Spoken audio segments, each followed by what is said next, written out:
but I guess we can work with you to. I think January is still a bit underrated as well. Exactly. The beauty about January in Lagos is that in the very first days of the year, there's hardly any traffic. You can literally move from Ikeja to the islands in no time, and that's exactly what I did this year. Yes, less so last year when Calabar Carnival was my preferred destination, but this time round, of course, Lagos January is definitely a must. And I think there's so many other states in Nigeria that are, catching on to, tourism, cultural tourism, and putting in some effort to grow it. I mean, the Ojodui Oba that just happened in Ijebu-Ode a few weeks ago is fantastic. The color, the music, the people, the cuisine, etc.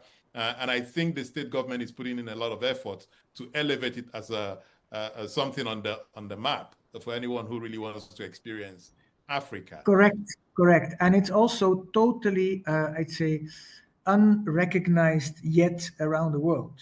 Yes. I was shown my first pictures of what a Durbar can look like around 2-3 months before I left, and just by the grace of somebody at the reception in Geneva having some of these pictures on their phones from a friend who had been in Nigeria and all of that. But I mean, the reality is, people who have no specific link with Nigeria will have not the slightest notion of what it is.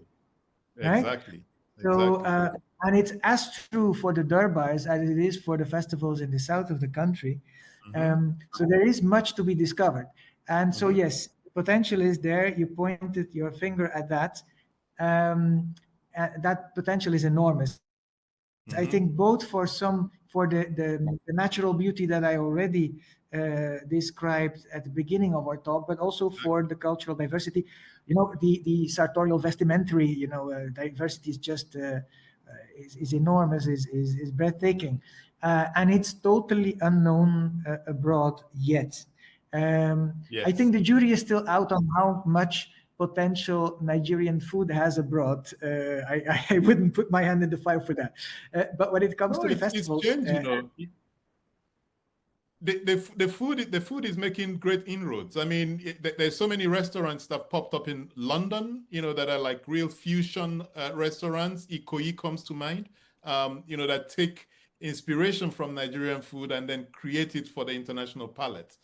There are lots of restaurants that also popped up in New York. The New Yorker did a review on Nigerian cuisine and how it's from street food to fine dining, etc. So it's coming. There's an appreciation of what's going on with the cuisine, and I think we're going to see more and more of those going forward.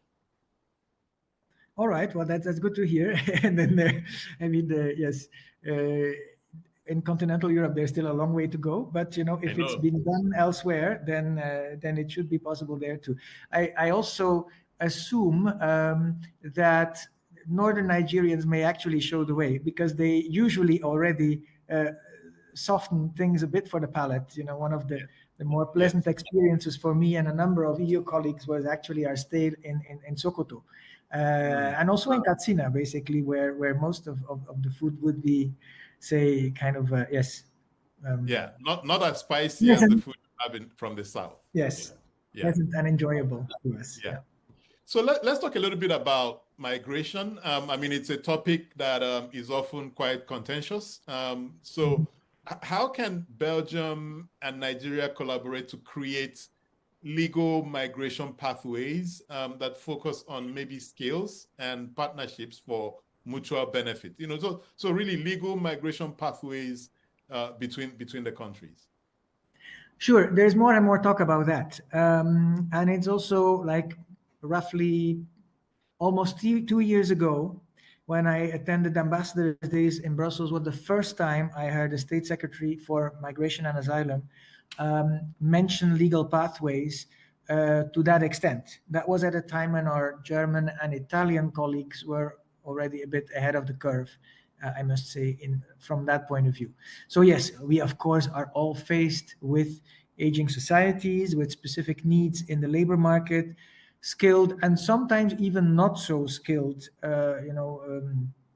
vacancies that need to be filled sometimes need to be urgently filled. I mean, we are literally faced with a labor market that's now been asking for, more recruits, that the local market cannot really provide for anymore, although also all measures are taken to make sure that, the chronically unemployed or um, people who have been on sick leave for long periods can also be reactivated in Belgium. But there's clearly also a ceiling to that. So that's where indeed the legal pathways come in.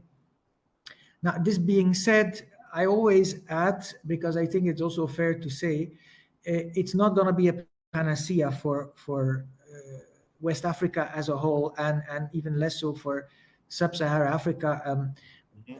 When we say, when we talk about, root causes and underlying problems, then of course, the youth unemployment here has also to do with gigantic income inequalities, with lacks Exactly. of opportunity, and also with demographic trends that are in no way a responsibility for Europe to take by itself. Mhm. So we will probably solve part of the issues with unemployed youth in this part of the world, but we will definitely not solve all of it. That, I think, is an Mhm. important caveat to bring in right away.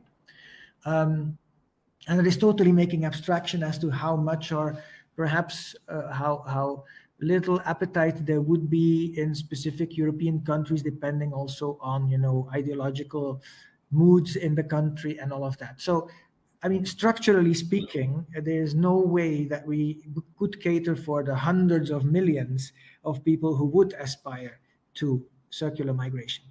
Mm. But does it mean that we can't do more in circular migration? Definitely, we can do much more. And so, from that point of view, we've perhaps not been a trailblazer in Belgium, but I think that the realization is there. And I must also say that during our council presidency in the EU, as Belgium, we have been quite instrumental in also getting all the European noses pointing in the same direction. I mean, there's always one or two that will stubbornly look in another direction. Yes, but in terms of devising those common rules that are also important to create enough predictability at the continental level, and also enough fairness and equity, between European nations, and not to kind of also to in terms of fairness and competitiveness, not to skew things too much. So I think we've also contributed quite a bit there, Mhm. and that might be as important as what we take as national measures for a country Mhm. of 11 million. I think if we get it right for we can, add our effort to getting it right for the 450 million, then Mhm. that's even better. Fantastic. But in terms of, yes, devising the legal pathways and the training paths that come with it, and the vocational training and all of that, so we've definitely made those debates also advance substantially during the first half of 2024. Um, Yes, there's perhaps one more dimension to it, and that is, it's also a bit of a myth. What you sometimes, at least, I mean, there's a number of schools of thoughts. There's those who say that you'll also take the pressure off illegal migration if you allow for enough legal pathways. Mhm. There's other people who have doubts about that, and as that there will always be those. Those illegal pathways, and that there will always be a trafficking problem that you need to fight in its own right, and that also the abuse of, particularly asylum systems, that you have to keep tackling it, otherwise this is generating so much insatisfaction and a sense of unfairness and injustice also in our European systems, so that you can't really just hope that one is a panacea for the other one, or Mhm. will be a pressure valve for everything. So Exactly. that's perhaps the second important caveat I have to bring in. But I mean, Exactly. I think the bottom line should be, yes, thinking has evolved, and in terms of the temporary and circular migration, and how you can make young labor force from Africa benefit Europe, all the while not just robbing them away from the continent and causing huge brain drain. We're part of it. There was the Rabat process meeting in Nigeria, in Abuja here a few weeks ago. We had a delegation also coming in from our technical development cooperation agency. We're part of it as Belgium, as so many other European countries. So that's fully understood. At the time, we were also pioneers in the whole global framework on migration and development. I mean, that's now, it sounds like, I think it is a thing of the last century, but perhaps the very end of it. But one of those precursors of all the global compacts on migration and on asylum. And so this is actually part of, a bigger movement in which we definitely, we've not been the backtrackers or the laggards either. Sure. And, so let's take some questions from participants. And this question is from Felix Abraham Obi, which also kind of ties into legal migration pathways. And his question is, do Belgian universities have or provide scholarships for Nigerians who want to, for instance, undertake postgraduate degree programs as a way of, one, strengthening bilateral relations between Belgium and Nigeria, but also to create this pathway for skilled resources that could come into the country and help plug the age disparity that's emerged between Africa and Europe. Sure. These scholarships exist, and indeed, it was right to point at the postgraduate level, and especially the PhD level. That's usually where some, research positions are fully funded, or at least partly funded. There are also universities in Belgium that have more of a tradition than other ones. University of Ghent comes to mind, with its, particularly in life sciences, they've had very long-standing partnerships with universities here in Nigeria, and that usually also facilitates, these things. Also, what I would say is, and that's an experience I keep from these study in Europe fairs, when I sometimes see Belgian universities also advertise for what they have on offer. It's easy to stare oneself blind on the thing of the fully funded scholarships and all of that. I think comparatively, when one compares with studying in the United States and the United Kingdom, which for many Nigerians has been a very frequent or usual experience, where Belgium comes in with comparative advantage is that the cost of living is much lower than in both of these countries. And also, tuition fees are much, much, much lower. I mean, even for foreign students. Of course, it goes without saying that EU students, they would almost study for free, like it's a 1,000 euro thing per year. For foreign students from outside of the EU, it's slightly higher, but it's also not by no means comparable. It's a fraction of what you would pay in terms of tuition in the UK and the US. Nobody in Belgium will ever have to contract a loan to study, right? So these are, of course, also factors that you should put in the balance. Plus the fact that, real estate in Belgium and renting is still relatively much cheaper than in any of the neighboring countries. And still, you're there at the heart of Europe. I mean, it comes for a number of reasons, sometimes easier, sometimes more difficult to understand, but that's just a fact of life. So I think that's also something one should factor in when making decisions on where to go and study. Exactly. And, one of my partners at Next Year, started his PhD in Belgium. And for sure, he did not pay the kinds of monies that another partner of mine has had to cough up, to get a master's degree in the US, so your point is well taken. Felix, yes, my son is going to boarding school in the UK, so I feel, that's from September onwards, so I feel your pain. Yeah. So Felix Abraham Obi has another question on healthcare. He says, does Belgium have any healthcare interventions or development collaborations in Nigeria compared to countries like Rwanda, where Belgium has been actively engaging? Well, I mean, there the answer is in the extension of what I already explained. Rwanda being one of those least developed countries, according to the UN categorization, there we do have, oh, well, actually had, Rwanda is a bit of a particular story, but nevertheless, we had a bilateral development cooperation in a number of sectors, healthcare probably being one of them. So we don't have that in Nigeria because, Nigeria not being an LDC.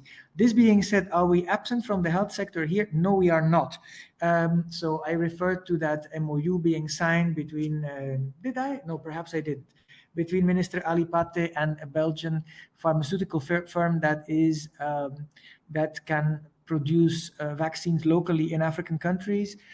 We have lots of expertise that we can bring in on a corporate basis, but sometimes also really cost cutting compared to the big pharmaceutical majors.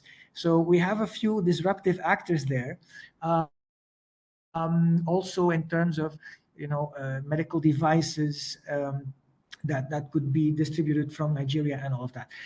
So we are totally part of the narrative on unlocking the healthcare value chain, as President Tinubu has said it in March with Dr. Abdul Mukhtar's private public partnership. So we are definitely in a conversation with them. We will also have a medical pharmaceutical event on Belgian interest in Nigeria in September, co-organized with the European delegation here and with PVAC. But no, I mean, we are not present. We also have, not to forget, Belgian NGOs who are working in Nigeria are almost exclusively working in the health sector. So there's Médecins Sans Frontières in the northeast. There is Revive, there's like doctors' missions that go to states like Taraba, Sokoto for free operations and consults. There's the Damien Foundation in Oyo State, traditionally very focused on lepers. So how do you call it again?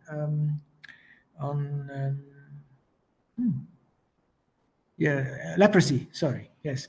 So we do have some NGOs working, but of course not at a scale where you see a whole government apparatus, connecting with another one at the level of a whole of government policy. No, but I mean, short of that, there's quite some things happening in the health sector between Belgium and Nigeria. So I said, because this is an Africa-wide discussion, we have a question from the DRC. I hope you can, tackle it. It says, conflict and inequality drives mass migration away from Africa. So lots of young Africans live because of conflict. Moving beyond Nigeria to the DRC, how can Belgium leverage its historical ties with the DRC to support sustainable peace and development, particularly in conflict-afflicted areas like Goma? What role do you see for the youth, both in Belgium and the DRC, in fostering reconciliation and addressing the root causes of conflict in the Great Lakes region? I'm hoping you can speak to this. Yes, Great Lakes.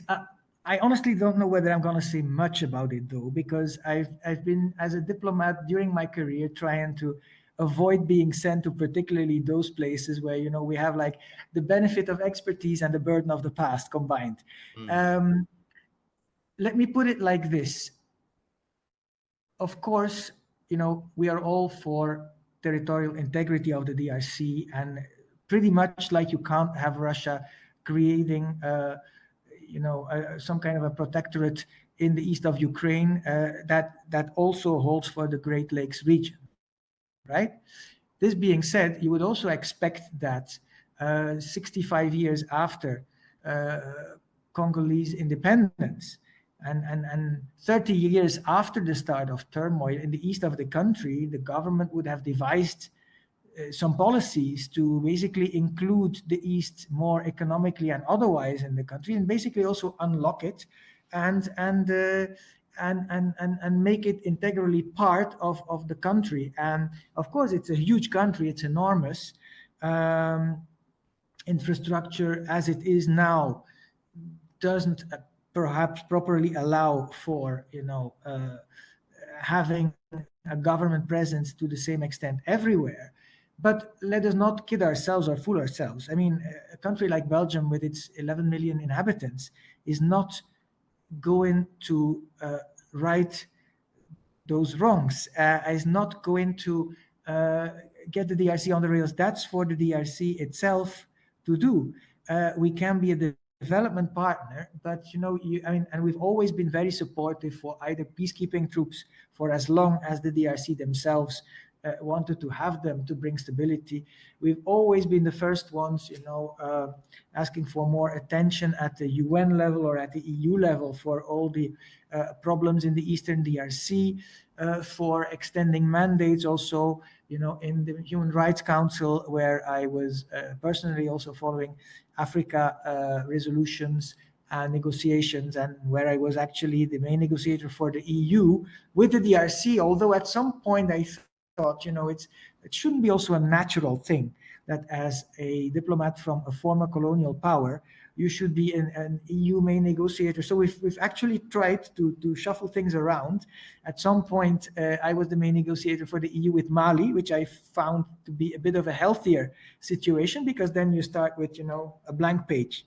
And sometimes a blank page in diplomacy is an asset, more than the asserted or the acknowledged expertise, whatever that means, with all the pluses and minuses and the weights that it comes.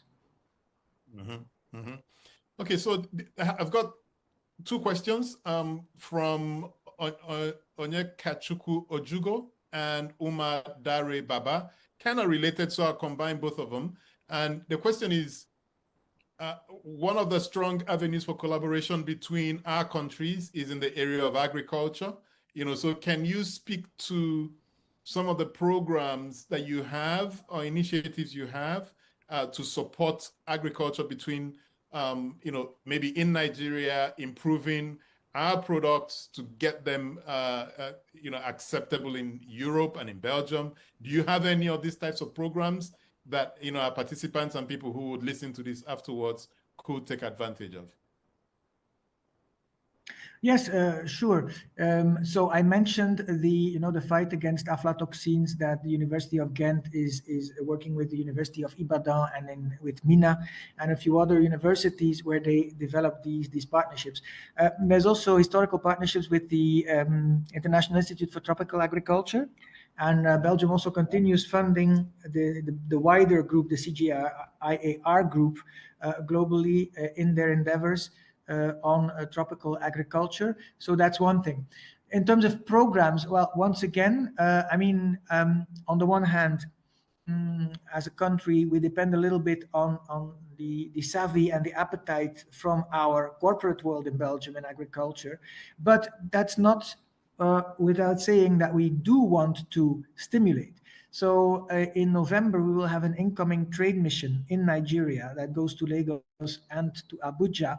And that is going to explore specifically the agricultural sector for what we call first movers, those who are a bit afraid to get wet feet and who have to get encouraged a little more. And the focus there is on agricultural sector in a broad sense. So this is about agricultural waste transformed into energy. Those solutions that then in turn can also power agribusiness plants. There's the thinking about, those startups that work on cold chain. There's companies that have innovative silo solutions that build warehouses and so on. So it's very diverse. It's not just about the chicken farmer who is a bit puzzled that they can no longer import their chickens into Nigeria because of some protectionist measures that date back quite a while. and but sometimes it's also about, to what extent can some of these firms then locally process, the kind of the Brazilian thinking on Yeah. how you deal with agriculture in Nigeria, and find your way either around or suitably firmly within the Hmm. existing limitations.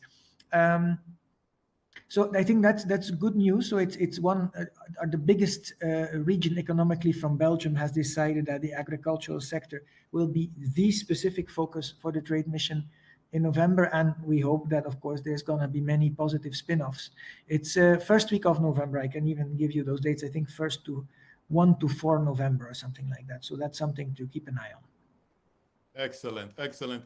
And a gentleman who we referenced in the concept notes for this event, Collins Mweke, asked the question, and Collins' work is a senior consultant at the Nigerian Belgian Luxembourg Business Forum. And Yes, his I question know him is, very well. fantastic. His question is, what value, or at least the way I'm reshaping his question is, when you talk to businesses in Belgium, when you talk to investors in Belgium about looking at Nigeria, how do you present the value that Nigeria represents? And I think the answer to this question will be very critical for, say, for instance, the Nigeria Investment Promotion Commission, as they also go out there to talk to investors. How is it that you shape what's the story you tell about Nigeria, about the value that Nigeria brings to the table for these investors, who are looking at a plethora of opportunities around the world? How do we present ourselves to make Nigeria attractive to them? Yes, I mean, of course, the main job. I mean, this would not be. I mean, it's also the job, of course, of Nigeria to advertise itself well enough. Sure, sure, But sure. the way I see it is, it's, and I think there's a good awareness of that among Nigerians. I think there's many things you can say about Nigerians, but not that they wouldn't be good salesmen and saleswomen for their country or for themselves. So I think it's very well understood that this is a gigantic market just by the sheer population size. So that is true. There's somehow this easy realization that when sub-Saharan Africa will actually start taking off economically, also industrially, that it's impossible to imagine that Nigeria would not be part of that big takeoff, and that as a first mover you'd better be there already, given the fact that it is a different place than Europe. You need to know your way around. You need to get to adopt the right reflexes, and you simply don't have them if you just operate from Europe. So it's important to get that edge and to get that advance, because many other markets around the world are already so mature that it's basically okay. The risk is less, but then also the possible benefits are less. So yes, it should be. It comes under the number of calculated risk, and finding the right partners. And they're not perhaps not very many, but those who are there for the longest time have proven that it's possible. And if To we're some to extent, they also still wait for the big take up and pick up of the Nigerian economy, but Mhm. eventually it will happen. And I think, I mean, I understand businesses who may decide to wait, but I think that might be a wrong way to look at it, because once it takes off, it's taking off, and it's the people who got in, who would, cash in on those big advantages. Although there's Yeah, also the second follower advantage, where you allow the first mover to make the mistakes and the second follower, picks up the opportunity. So we'll see. But would like the investors to come in now and help us of create course. this job, Yeah, etc. yeah. Yeah, what I meant with those who had been around, that they were waiting. I mean, of course, they're not waiting to trade or to invest or to to flourish.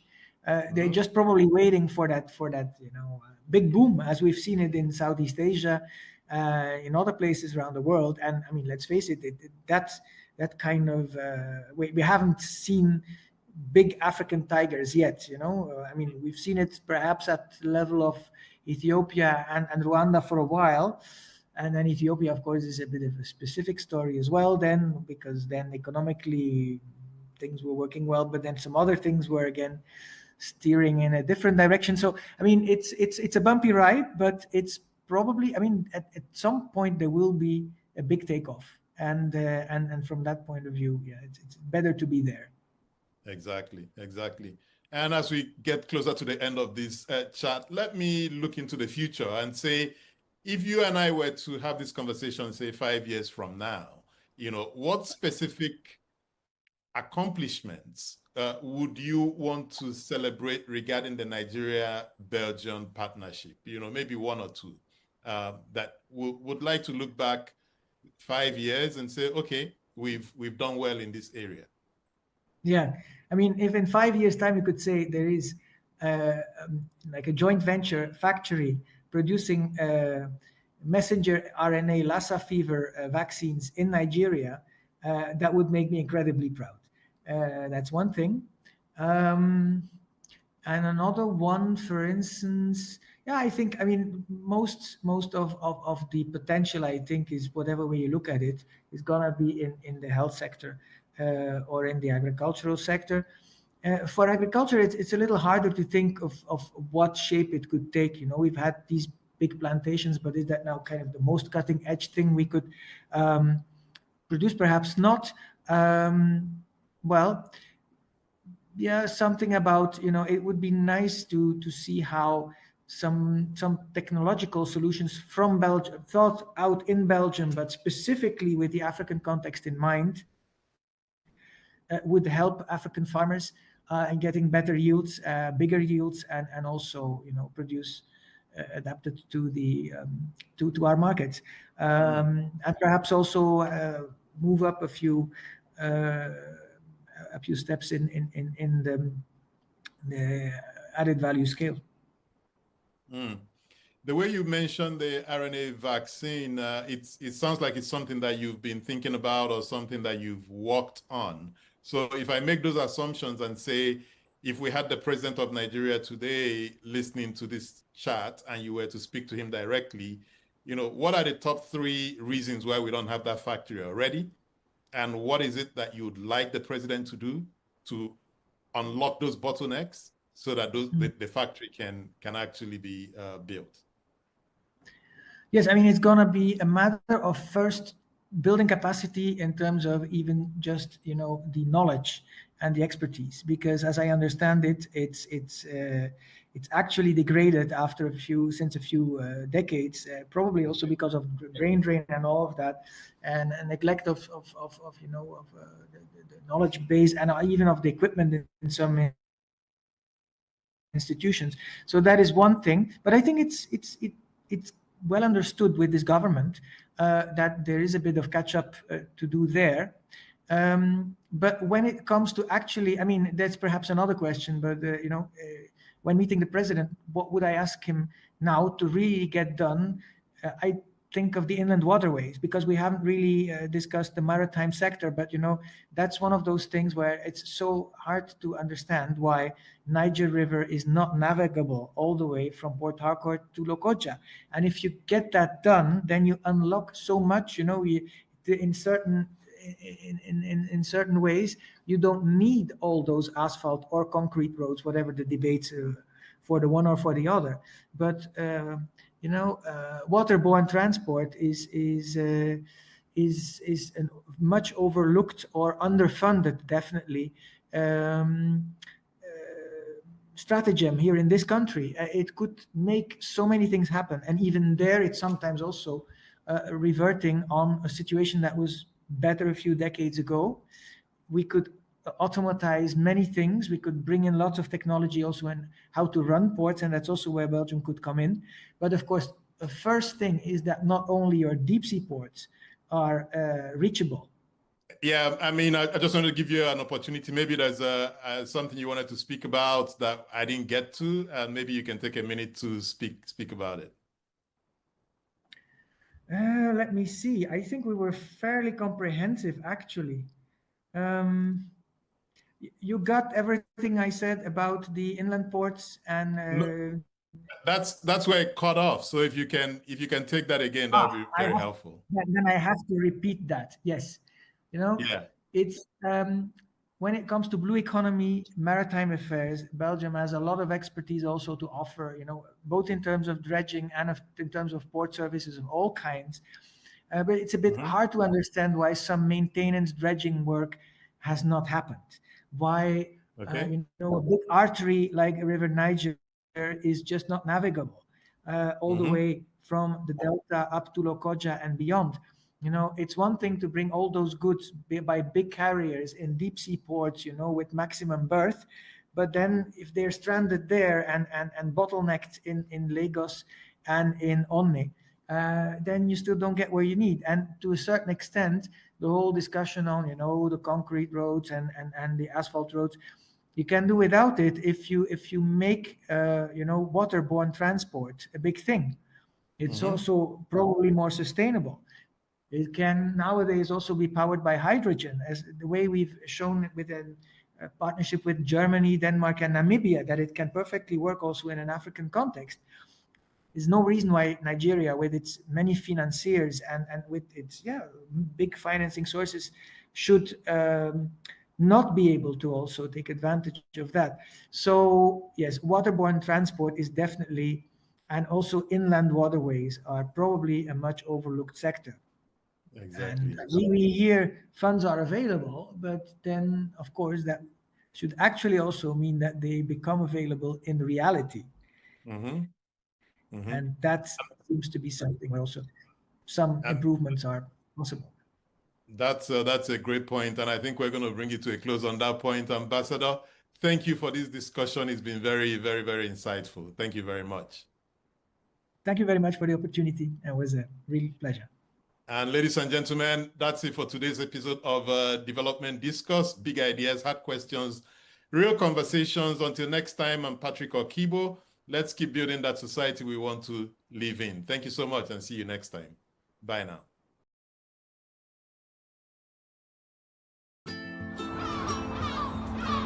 Bright and early, as the day breaks, as the newspaper headlines trail the stories that shape the day, we at Signature TV trail the headlines that trail the day. We interrogate the headlines. We analyze the stories that make the headlines. Wyatt is overrated, and they even overrated themselves and went into CBT. They are insensitive of some Nigerian children who have never had what they call CBT. With passion and emotion, we drive the conversation to change a narrative. Let nobody be deceived by Nigerian high level of performing in agriculture export. We are still where we are. Newspaper review on Signature TV every morning on Signature Morning, weekdays, and Signature New Day, weekends. Newspaper review on Signature TV. We do not just review the headlines, we make the headlines relevant to our daily lives.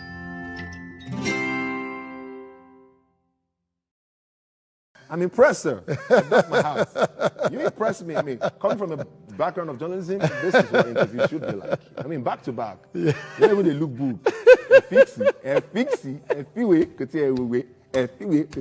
From creating one of the more recognizable characters in contemporary culture, Frank Donga. I'm the kind of guy that goes with the flow. Okay. Just the same way I found myself in acting. I didn't wake up one morning and think, yes, this year I have to become an actor. It just kind of happened. To being the award-winning star of some of Nollywood's brightest and best. I was also girl shy. I wouldn't talk to girls. I spoke to the first girl in my life in the university. I shook hands with the first girl in 200 level.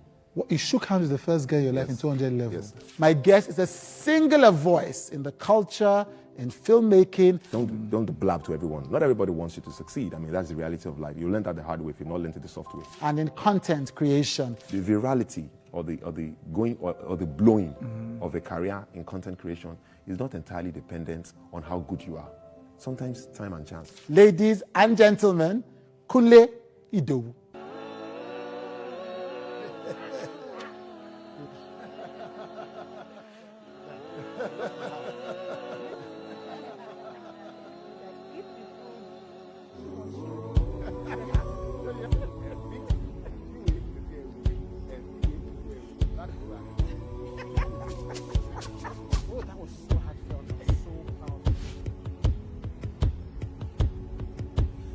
Well, thank you for joining me.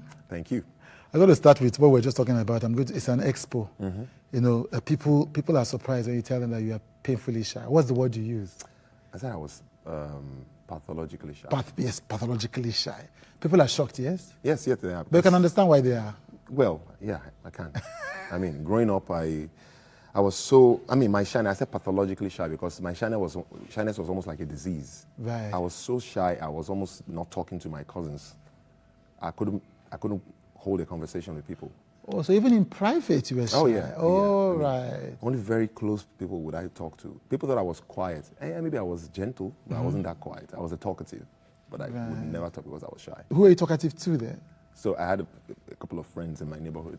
Apart from that close I was also girl shy. I wouldn't talk to girls. I spoke to the first girl in my life in the university. I shook hands with the first girl in 200 level. What, you shook hands with the first girl in your life in 200 level? Yes. It's crazy. Okay, right? that's pathological is not an It was horrible. Right. And it was making me lose out of life. Yeah. For example, I don't know if I'm jumping the gun. No, please. But, talking about experiences that shaped my life, I would keep things to myself. Even when I'm suffering, I would suffer in silence. Because my first attempt at getting to the university, some things didn't quite add up with my papers. I think I was just one paper shy of the particular grade they needed. Right. And I was hoping to transfer to another university, but it wasn't working out well. And my father had told me, he's a very strict disciplinarian. He's an educationist himself. He retired as the school principal. So he had told me, look, let me tell you, I give you my 2 cents now. Study hard. Make distinction. Enter university by yourself. I will not see anybody on anybody's behalf. It's either you enter university by merit, or else you're going to repeat every exam you fail. I wasn't one of those privileged kids that their parents knew somebody who could get them, into anywhere. No, so I had to really grind. Right. At first, mathematics showed me Pepe. I take that back. Showed me Shege. Pepe is when you do the exam once. Yes. Shege is like the third and fourth time. Yes. So, but then I told myself, I said, no matter what happens, I wasn't going to cheat. I wasn't going to get help from anybody. Right. I was going to write these papers and I was going to do well. After all, I had subjects that I didn't need to read. No matter how many times I did the exam, subjects like biology. Yeah, right. So I was a natural with those kind of things. So, okay. And so when I failed the exam, I just sank in. I became depressed. As a young chap, it was the first blow in my life because I was doing pretty well in school. I didn't see it coming. There was nothing to warn me. That was the first failure I ever encountered in my life. And boom, hit me like a 10-ton brake. I didn't know how to deal with it. So I kept it to myself. And guess what? So I was in a choir. I was a church boy. I was playing the lead guitar in the choir because pretty on I learned how to play a couple of musical instruments, the keyboard, the bass, and the lead guitar. And I wrote songs. I was music director at a point in school. So instead of finding someone to talk to about it and asking for help, I just kept to myself. There's this saying in my mother tongue that when you keep quiet, your misery keeps quiet with you, so it doesn't get solved. I shut my mouth. I kept quiet. My destiny was short. When I finally, got the courage to share with a lecturer who was in our group, he played the keyboard and the drums. He was a lecturer at Lautech. When I finally opened up to him, he said, shoot, you should have told me this like 2 weeks ago. I could have gotten you in on merit. Oh my God. Like, why? Why didn't you talk? And that thing hit me like, gosh. Here I was sitting next to the solution for my problem. But because I kept it to myself, I'm like, nah, since that day, that I made sure, I overcompensated, I made sure that. You kept talking. I know.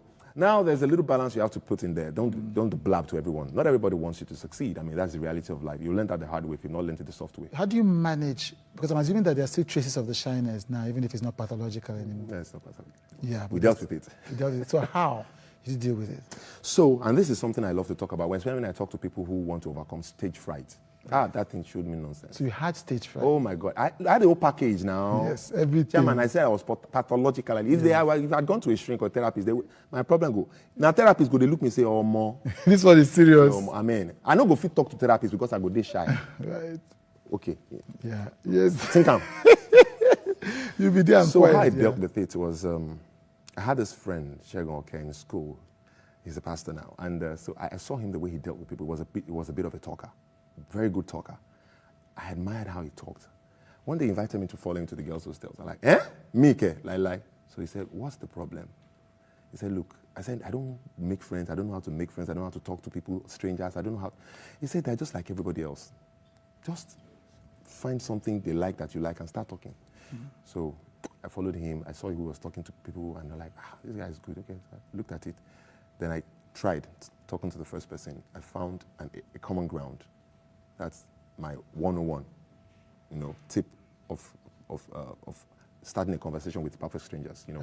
From a simple greeting, compliment their outfits, talk about the weather, then from there, ask one or two. You might strike blindly like 3 or 4 times. You get something. Over time, you learn how to, the kind of questions. Once you see people, you see the way they sound, they look, how they sound, their posture, and maybe the books they're holding, maybe the kind of phones, the kind of, you begin to guess the kind of conversation you have with them. So I learned how to strike conversations with perfect strangers. Mind you, I did it a few minutes before I came on stage. I met 2 lovely ladies who I had never met before, and we struck up a conversation.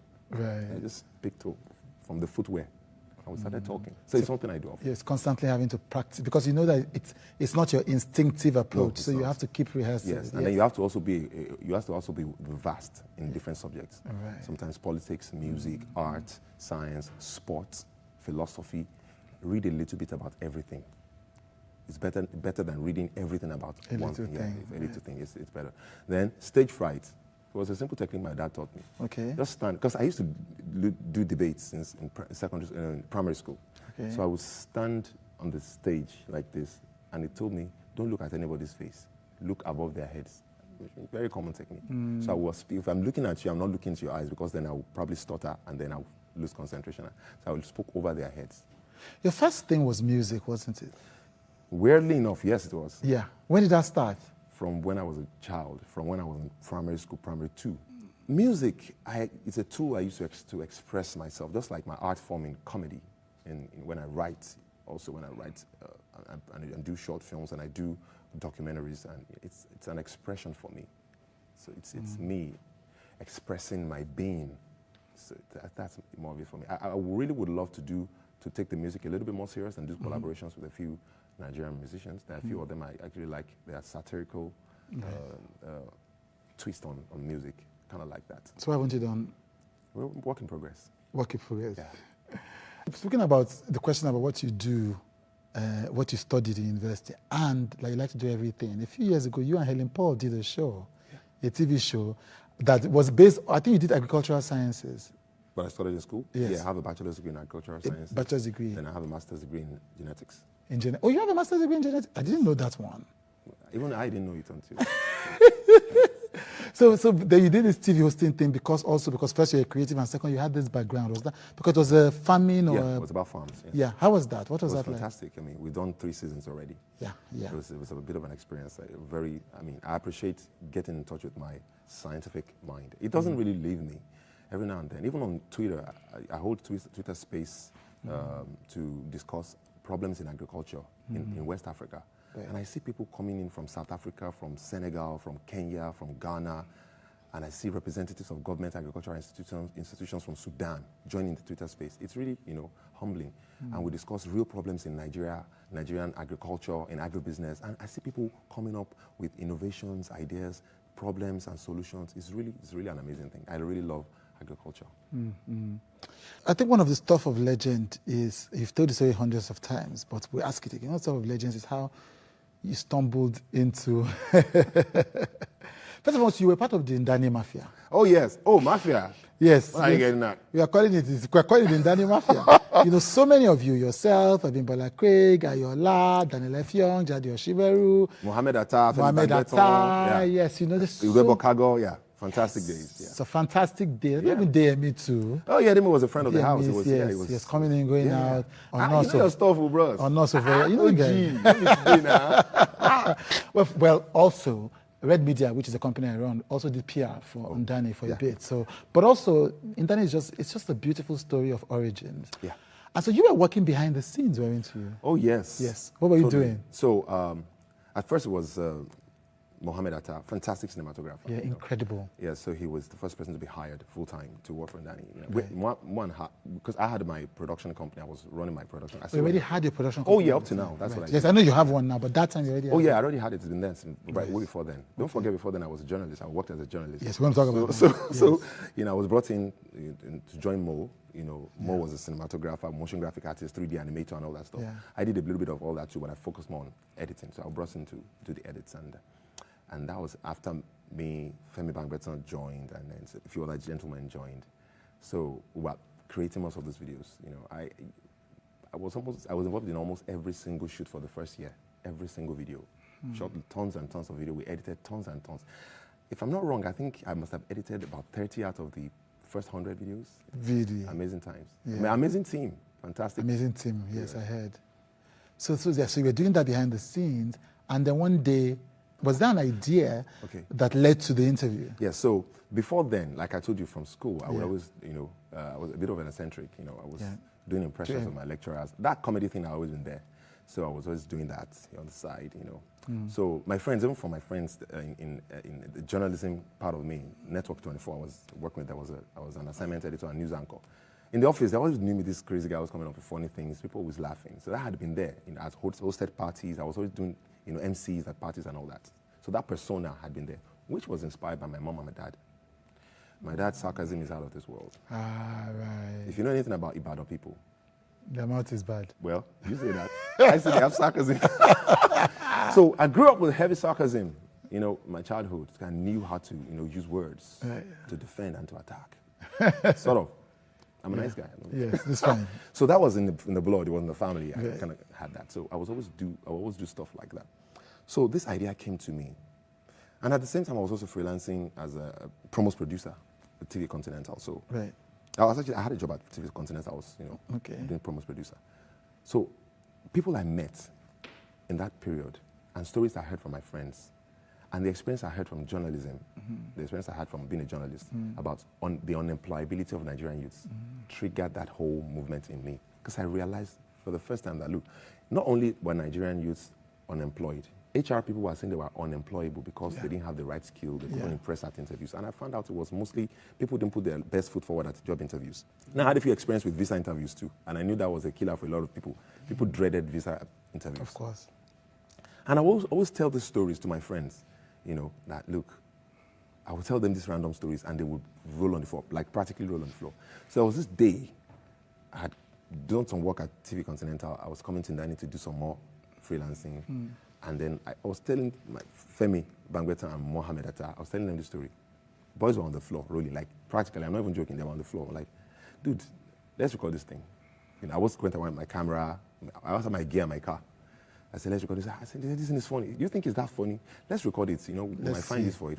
So that was how I came about the concept. Then the stories, some of the stories I had from my friends that I used to work together in journalism, I wrote those stories, you know, and because I was an editor and cinematographer there. It wasn't even supposed to be my thing. But that thing, the only one that there's a burden, almost like a calling, where there's a burden, it keeps coming for you, it kept calling my name. And everywhere I worked, anything I did around, that thing always was in my head about interviews. Why are people so scared of interviews? Why are people so, you know, dreadful of interviews?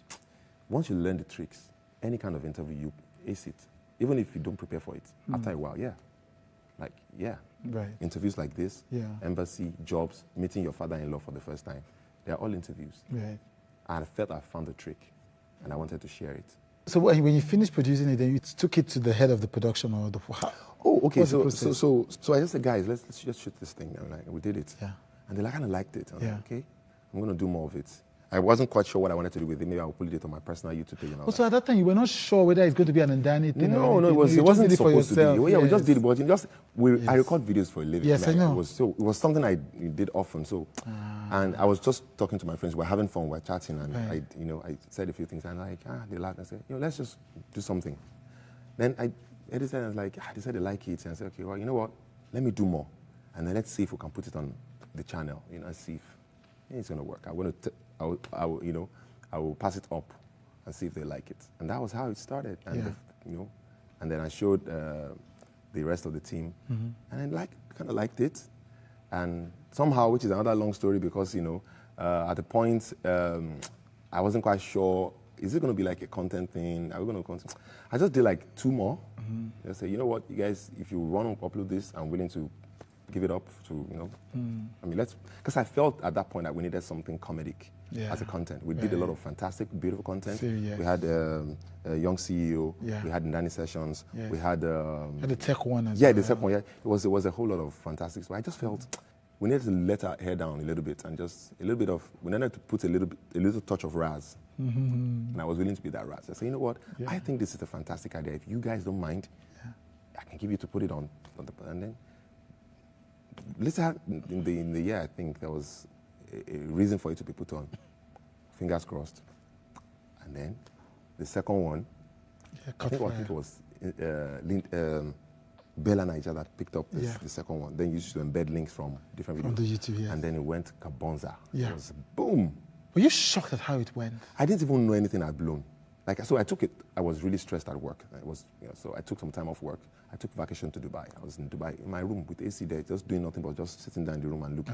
And chilling. Chilling was the word because the AC was, and I died, the AC did. You buy AC for the hotel, and I died. So then Daniel F. Young called me. I said, Baba, where you did?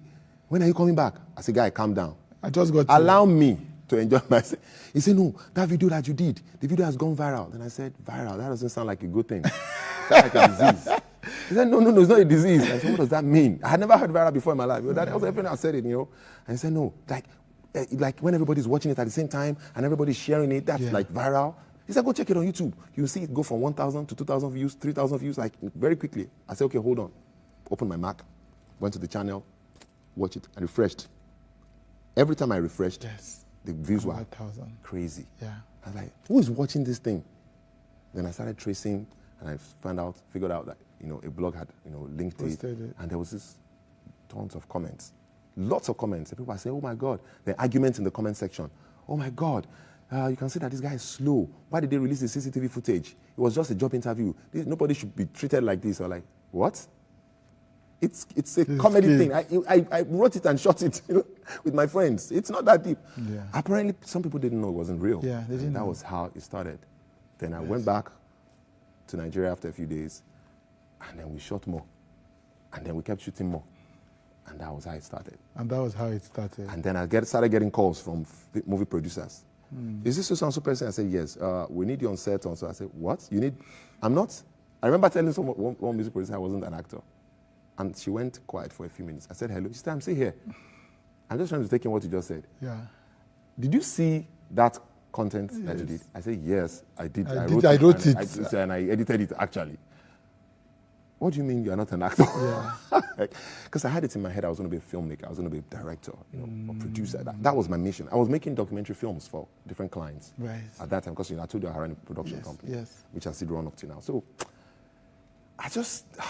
then I would have conversations with the boys, people like DME or Kolan, people like Etim F. Young, Daniel F. Young, people like Shewan Ajayi. Yeah. And we're all working together. And I said, man, you're going to end up an actor. I said, nah, I'm going to be a filmmaker. No, you're going to be an actor. Then the calls started coming. Like, man. Yeah. Then the awards started coming. Yes. I'm like, man. You've been nominated for AMA, you've been nominated for AMVCA, you've been nominated for... Won an award in Cannes African Film Festival. Yes. Best actor for Hakunde. Won one in Canada, Toronto African International Film Festival. Yeah. I almost lost count, Like, what? Like, how? But I enjoy it, and I'm deeply grateful for the talent, the skill, and the support and the response of the audience, which is the most amazing thing. People walk up to me right from the skits, from the sketches, the interview sketches, and many other sketches I've done. I will never forget one experience I had, very memorable. Okay. I was in Ibadan for a speaking engagement. Like you must have guessed now, I'm a bit of a talker, so I talk a lot. We talk a lot. Yes, it's behind the work. So I got this invitation to speak at an event in Ibadan. I went there and I spoke. After the event, people came for selfies, normal. And this gentle old man, grade up, not terribly old, but in his 60s, grade up. He said, I'd like to see you. I said, oh, you want a selfie, sir? He said, no, I don't want a selfie with you. Ouch. So my mind, I'm thinking, so what can you want? For me, yes. Money? Yes. I don't have money. I can't help you. So after all this initial selfies, people went, and then he walked up to me and said, I want to tell you a little story. I said, okay, I'm game for good stories anytime. I'm a storyteller myself. He said, last year, I was about to commit suicide. I said, oops, not the kind of intro I was looking for. He said, everything in my life failed. My family, my business, everything. I wanted to end it all. I was going to take my life. But then I had prepared how I was going to exit. For some weird reason, I went on my phone, I think, or laptop. I was scrolling through the internet, and I had stumbled on your skits. And I watched the first one. I laughed my head off. I could not believe how deeply I laughed and how happy I felt. Then I said, who is this guy? Then I searched more for more of your videos. And then the more I found your videos, the deeper I laughed, the better I felt. And then it occurred to me, this character called Frank Donga, he does not have shame. Plus, he does not even have sense. As many as the job interviews he goes for, are as many as the disappointments and failures he meets. But there's something about this character that spoke to me. I'm quoting the man now. Yes. Yeah. He said, no matter how badly he performed in a job interview, no matter how badly he failed, he didn't even recognize there was failure. Even when he had goofed and they had told him, you can leave, he would stand up and go and stop at the door. Should I collect the letter outside or should I come back tomorrow? Which letter now, guy? You don't mess up, they go. That he couldn't see failure. He lacked the ability to understand failure. Yeah. For him, keep trying, keep trying. And he said that thing ministered to him and he said, maybe I'm the problem. Maybe I'm the one recognizing failure. Maybe there's actually no failure. Maybe I'm the one defining it as failure. And he said, from that moment on, I decided, you know what? I'm going to watch more of these videos and I'm going to behave like this guy. You can only give power to failure by yourself. It's what you call it that it is. If you call it failure, then it's failure to you. I was standing there on the stage, backstage, kind of just looking at this man. And he said that was how I escaped taking my life. Yeah. I want to end with this question. Yes, sir. One of your last tweets. May the world not scoop our stew, not deep scoop our stew with unsliced bread. Sir, for the last time, you have my respect. like you could recount and you could deliver that tweet word for word. My respect. Right. What did he mean by? What does that mean? It sounded too deep. Like I felt, what does? Yeah. One word. Yeah. Deception. It's a saying in Yoruba language. They say, permit me to say it in the way it sounds. Right. Aye oni fi bread ko wa lumi obeje. Yoruba, I get it. Aye oni fi bread ko wa lumi obeje. It comes from the concept of you are eating with someone. Let's eat together. You invite somebody to eat with you, and then the bread. You know the agege bread, very popular kind of bread in Lagos, Nigeria. It's loaf of bread, very soft, succulent. You are eating stew with this thing, but the guy now packs the bread, and you know bread is spongy. Yes, it just and stew. You go just put on there. So, but by far now, or when you come out your hand, you didn't know this. When he's going to do it, it doesn't. This is how you eat bread and stew. You touch it and you eat. But you can't come scoop everything. And if you're not careful, you only have one chance to eat. Once the guy scoops it, you are done for. The rest of the stew is not enough for you again. Yeah. So you've been confused, you've been deprived, you've been robbed. Yeah. That's the summary of things. Of that. To deceive you, to confuse you, to distract you, and then to rob you. That's the summary. May we not be deceived, distracted, and robbed. And robbed. Thank you so much for joining me. Thank you, sir.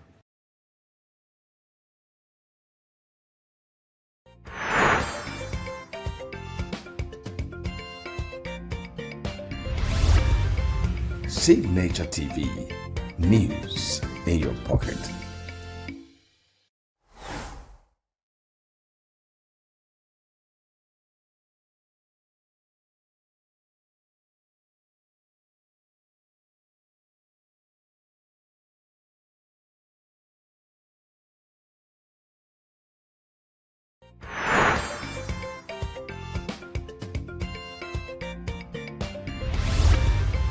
Signature TV. News in your pocket.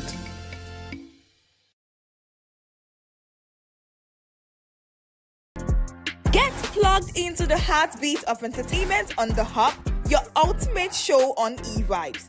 From trending stories and social media drama to top charting music, must-watch movies and exciting moments from the world of arts, we've got it all. Join us for unmissable conversations with your favorite entertainment personalities, plus fun segments every week. I should try harder, so... Okay, I don't know that one. Outfit of the day. Oh, I don't do that. That's some Gen Z stuff. Oh, now you say it's a Gen Z stuff. It's everything you love about entertainment, served fresh every week at 1 p.m. with weekend repeats just in case you missed it. The Hub's on eVibes, where the vibes never stop. Only on Signature TV.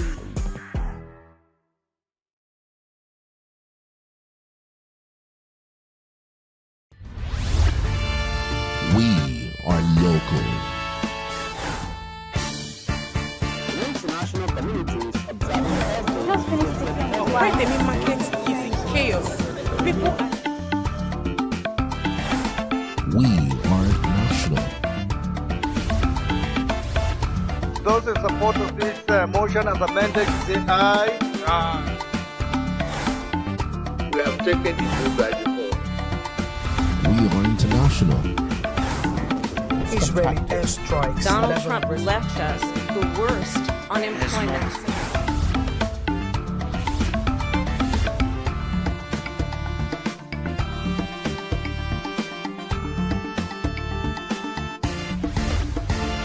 Signature TV, news in your pocket.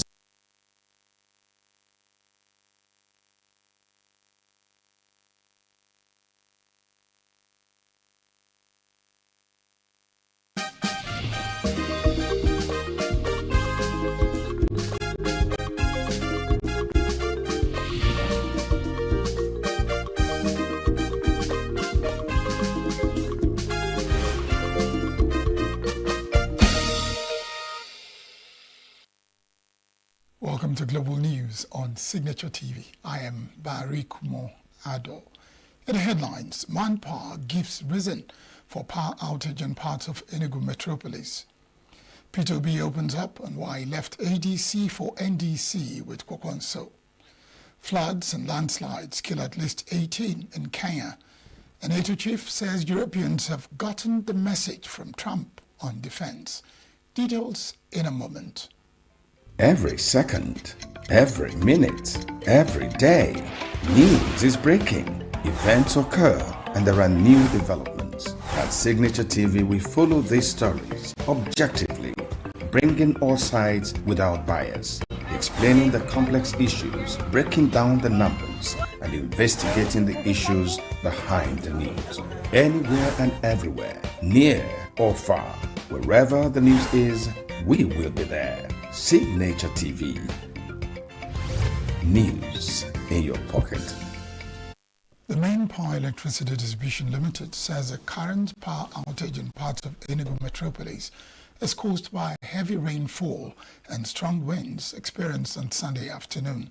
Statement by the head of communications for the organization, Emeka Eze, said the rain resulted in a wire cut on Emene Industrial Lines 1 and 2, which impacted a distribution tower.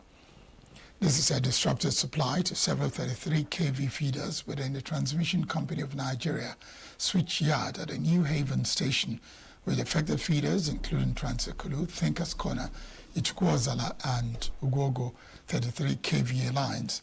It is stated that all customers residing at the Transekulu Emene Thinkers Corner, Emenite Airport, Alo Aluminium, Apboga, Nkubo, Ugomu, Abakwanike, Nike Lake, and Ugogo, and environs served by the affected 33 kVA lines are currently without power supply.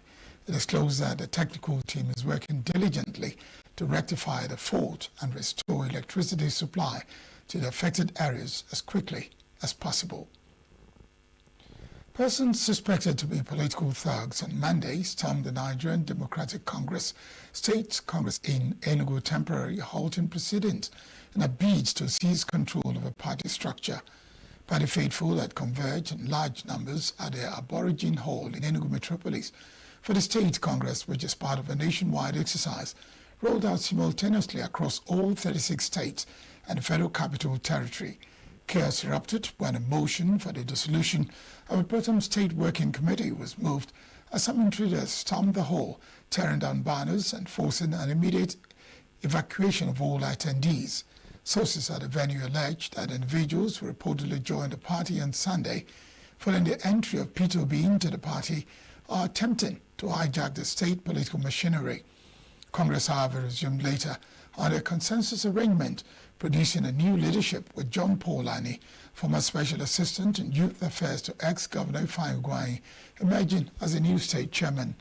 The Congress brought together accredited delegates, party leaders, and supporters from all 70 local government areas of Enugu State. Former presidential candidate Peter Obi has explained his decision to leave the African Democratic Congress and join the Nigerian Democratic Congress. Obi, who moved alongside former Kano State Governor Rabiu Musa Kwakwanso, said the decision was not driven by anger, ambition, or personal gain, but by renewed commitment to building a better Nigeria. In a statement shared on social media, Obi said the move followed deep reflection on the country's current challenges and the need to provide credible leadership focused on justice, accountability, and service to the people. He cited internal crisis and prolonged litigation within the party as key reasons for its exit, alleging that such issues were deliberately orchestrated to prevent him and others from effectively participating in the electoral process. Obi expressed appreciation to key figures in the ADC, including its chairman David Mark and former Vice President Atiku Abubakar, for their leadership and support during his time in the party. He also warned against actions that could weaken opposition parties, stressing that a strong democracy depends on credible alternatives and independent institutions. He maintained that joining the NDC represents a continuation of his long-standing mission to promote good governance, national unity, and improve living conditions for all Nigerians. We further urge citizens, particularly youths and women, to remain hopeful and committed to the country's future, insisting that meaningful change depends on collective belief and sustained effort. Members of the OK Movement, a coalition of Peter Obi and Rabiu Musa Kwankwaso support groups, are not perturbed by the turmoil in Nigeria's political space. They gathered in their numbers in Abuja at the weekend to tell Nigerians that a better future for Nigeria can only be guaranteed by Obi Kwankwaso presidency. Correspondent Nasiru Usman was at the event and reports. The Nigerian national colors of green and white, which is a trademark of the African Democratic Congress, ADC, and with which the venue was lavishly decorated, showed that the OK movement was an interest group within the African Democratic Congress. It appeared, however, that the national summit by the OK movement in Abuja at the weekend would be the last under the green-white logo of ADC. Before the summit kicked off, word filtered in that the two principal politicians, Obi and Kwankwaso, had left the ADC. The Kwankwasians have moved. They are not in ADC anymore because this place is not conducive for us to stay and achieve the okayness of Nigeria. We want this nation to become okay, and it doesn't look like the political elites are ready for that. However, the organizer didn't seem perturbed by the development, as guest speakers pushed for the Obi Kwankwaso ticket as the sure bet for a progressive, secure, and stable Nigeria. The highest office in the land is the office of the citizen. And when the citizens say yes, nobody can say no. And when the citizens say it's okay, nobody can say otherwise. And when the citizens say Nigeria is okay, the candidacy of Obi and Kwankwaso as the only alternative winning ticket in the Nigerian discourse for 2027. These people that are there now, they are military in Agbada. They are the ones they are supposed to be arresting for coup plots. It is time to take our country back. And the time is now. The Northerners are ready. From the East, they are ready. Even Southwest, they are ready. So let us follow this okay until we are okay. To realize the tickets, speakers called on Nigerians to appraise the economy, security, and unity health of the country. They should then turn out in mass, vote for an improved nation, and defend their votes. Nigeria, we cannot allow anybody to rob us anymore. Youth must wake up from their slumber. We must wake up from our slumber in order to fight back. Make sure that you have your votes, and make sure that you cascade your votes, and make sure that your vote is counted, and make sure that it is what you have voted for that is announced. As desperate as these people are,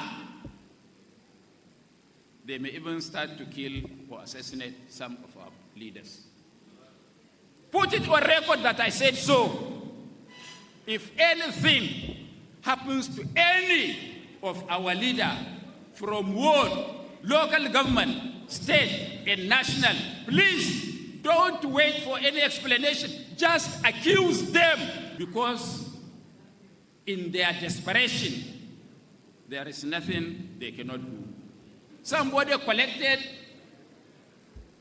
nearly 34 governors. You have the security agencies at your disposal. You have the federal might. You have the CBN. You have the Minister of Finance. You have everything. Yet, you are afraid of running an election with an opponent. Did you perform well if you are afraid that much? As the speakers called out the Independent National Electoral Commission, INEC, insisting on a free, fair, and credible elections in 2027, they said that the nation will be okay because okay is a KO for many of the challenges confronting Nigeria. In Abuja, I am Nasir Usman for Signature TV. The Board of Trustees of the People's Democratic Party has appointed a 13-member interim national working committee filling a leadership crisis in the party. The board, led by Dalphos Wabara, said the decision was in line with the party's constitution after the Supreme Court of Nigeria ruling nullifying the Ibadan Convention, creating a leadership vacuum. The newly constituted interim committee is headed by former national chairman Tamini Turaki. Decision followed a National Executive Committee meeting held by the Turaki-led bloc at the Yarajo Center in Abuja. Prominent party figures at the meeting included Sheyi Makinde, Babagana Aliyu, Jerry Gana, and Zainab Meena, among others. The group also declared the Abuja Convention that produced the Abdul Rahman Mohammed-led National Working Committee as null and void. The development follows a Supreme Court judgment which dismissed an appeal filed by the Turaki-led faction ruling that the Ibadan Convention violated an earlier Federal High Court decision.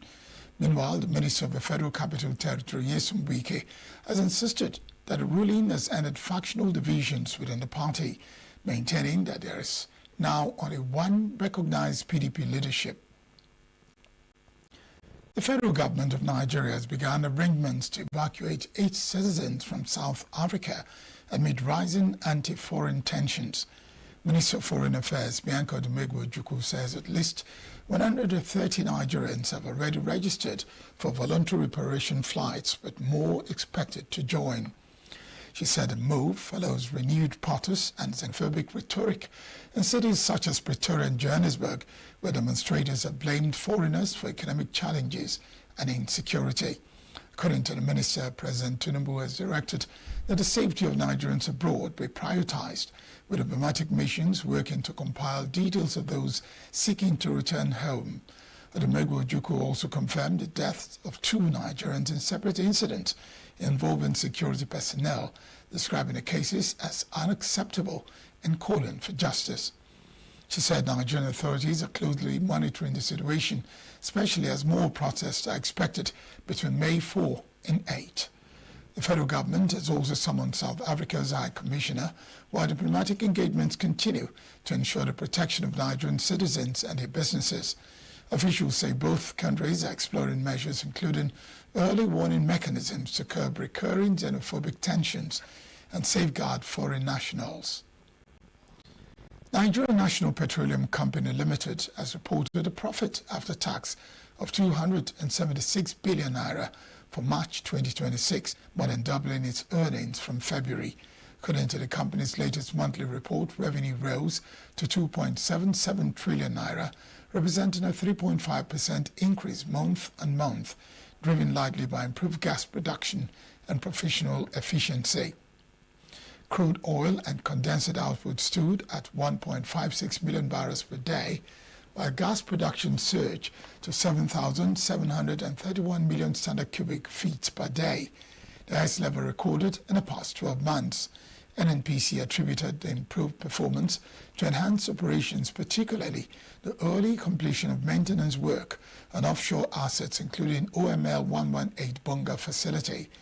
However, the company noted that the production was impacted by disruption to the Trans-Forcados pipeline, where a leak led to outages and reduced output across several assets between February and March. Despite this, the firm says it is implementing recovery measures aimed at improving asset reliability and resolving evacuation challenges. Crude oil sales declined significantly to 17.37 million barrels in March, highlighting ongoing logistics and infrastructural constraints, while gas sales increased to over 5,000 million standard cubic feet per day. Financially, the company recorded a strong 102% increase in profit after tax compared to February, with cumulative settled repayments to the Federation reaching 2.89 trillion naira in the first quarter of the year. However, downstream performance remained weak, with petrol availability at NNPC retail stations standing at 56% nationwide. Company says while the figures indicate a gradual recovery in Nigeria's oil and gas sector, ongoing infrastructure and supply challenges remain key risks to sustained growth. Floods and landslides kill at least 18 in Kenya. NATO chief says Europeans have gotten the message from Trump on defense. Details of these and more on our foreign news. Every second, every minute, every day, news is breaking. Events occur and there are new developments. At Signature TV, we follow these stories objectively, bringing all sides without bias, explaining the complex issues, breaking down the numbers, and investigating the issues behind the news. Anywhere and everywhere, near or far, wherever the news is, we will be there. Signature TV. News in your pocket. At least 18 people have been killed following flooding and landslides triggered by heavy rains across parts of Kenya. Police say the incidents were reported in several countries, including Tharaka Nithi, Elgeyo Marakwet, and Kiambu, where mudslides have displaced families and destroyed homes and infrastructure. Authorities have warned residents in flood-prone and landslide risk areas to exercise caution as the heavy rains persist. The number of displaced persons remains unclear. In the capital, Nairobi, streets have been submerged, with vehicles and pedestrians struggling to move through flooded roads. Traders in areas such as Makongeni and Riua staged protests over poor road conditions, saying the situation is affecting their livelihoods. Weather officials had earlier cautioned that the ongoing rains could increase the risk of waterborne diseases and cause widespread damage to crops and farmland. This marks the second deadly flooding episode in less than 2 months. In March, at least 37 people were killed after flood waters overwhelmed parts of Nairobi. NATO Secretary General Mark Rutte says European leaders have gotten the message following plans by U.S. President Donald Trump to withdraw 5,000 American troops from Germany. The proposed withdrawal, announced by the Pentagon, comes amid growing tensions between the United States and its allies over burden sharing and the ongoing conflict involving Iran. Rutte acknowledged what he described as disappointment from the U.S. side as Washington continues to press NATO members to increase their contributions. Germany's Chancellor Friedrich Merz recently criticized the situation surrounding the war, warning of its economic and political consequences. Meanwhile, the European Union's top diplomat, Kaja Kallas, described the timing of the troop withdrawal as a surprise, urging stronger European defense within NATO. European leaders, including Emmanuel Macron and Ursula von der Leyen, have reiterated calls for higher defense spending and greater strategic autonomy as uncertainty grows over U.S. commitments. India's ruling Bharatiya Janata Party has secured a landmark victory in West Bengal, marking a major political breakthrough for Prime Minister Narendra Modi. The result ends decades of dominance by regional forces in the state, where the All-Indian Trinamool Congress, led by Mamata Banerjee, had governed for 15 years, following the long rule of the Left Front. With the population exceeding 100 million, West Bengal ENUGU represents one of India's most politically significant states, and the outcome is seen as completing the BJP's long expansion into eastern India. Analysts say the victory reflects a gradual rise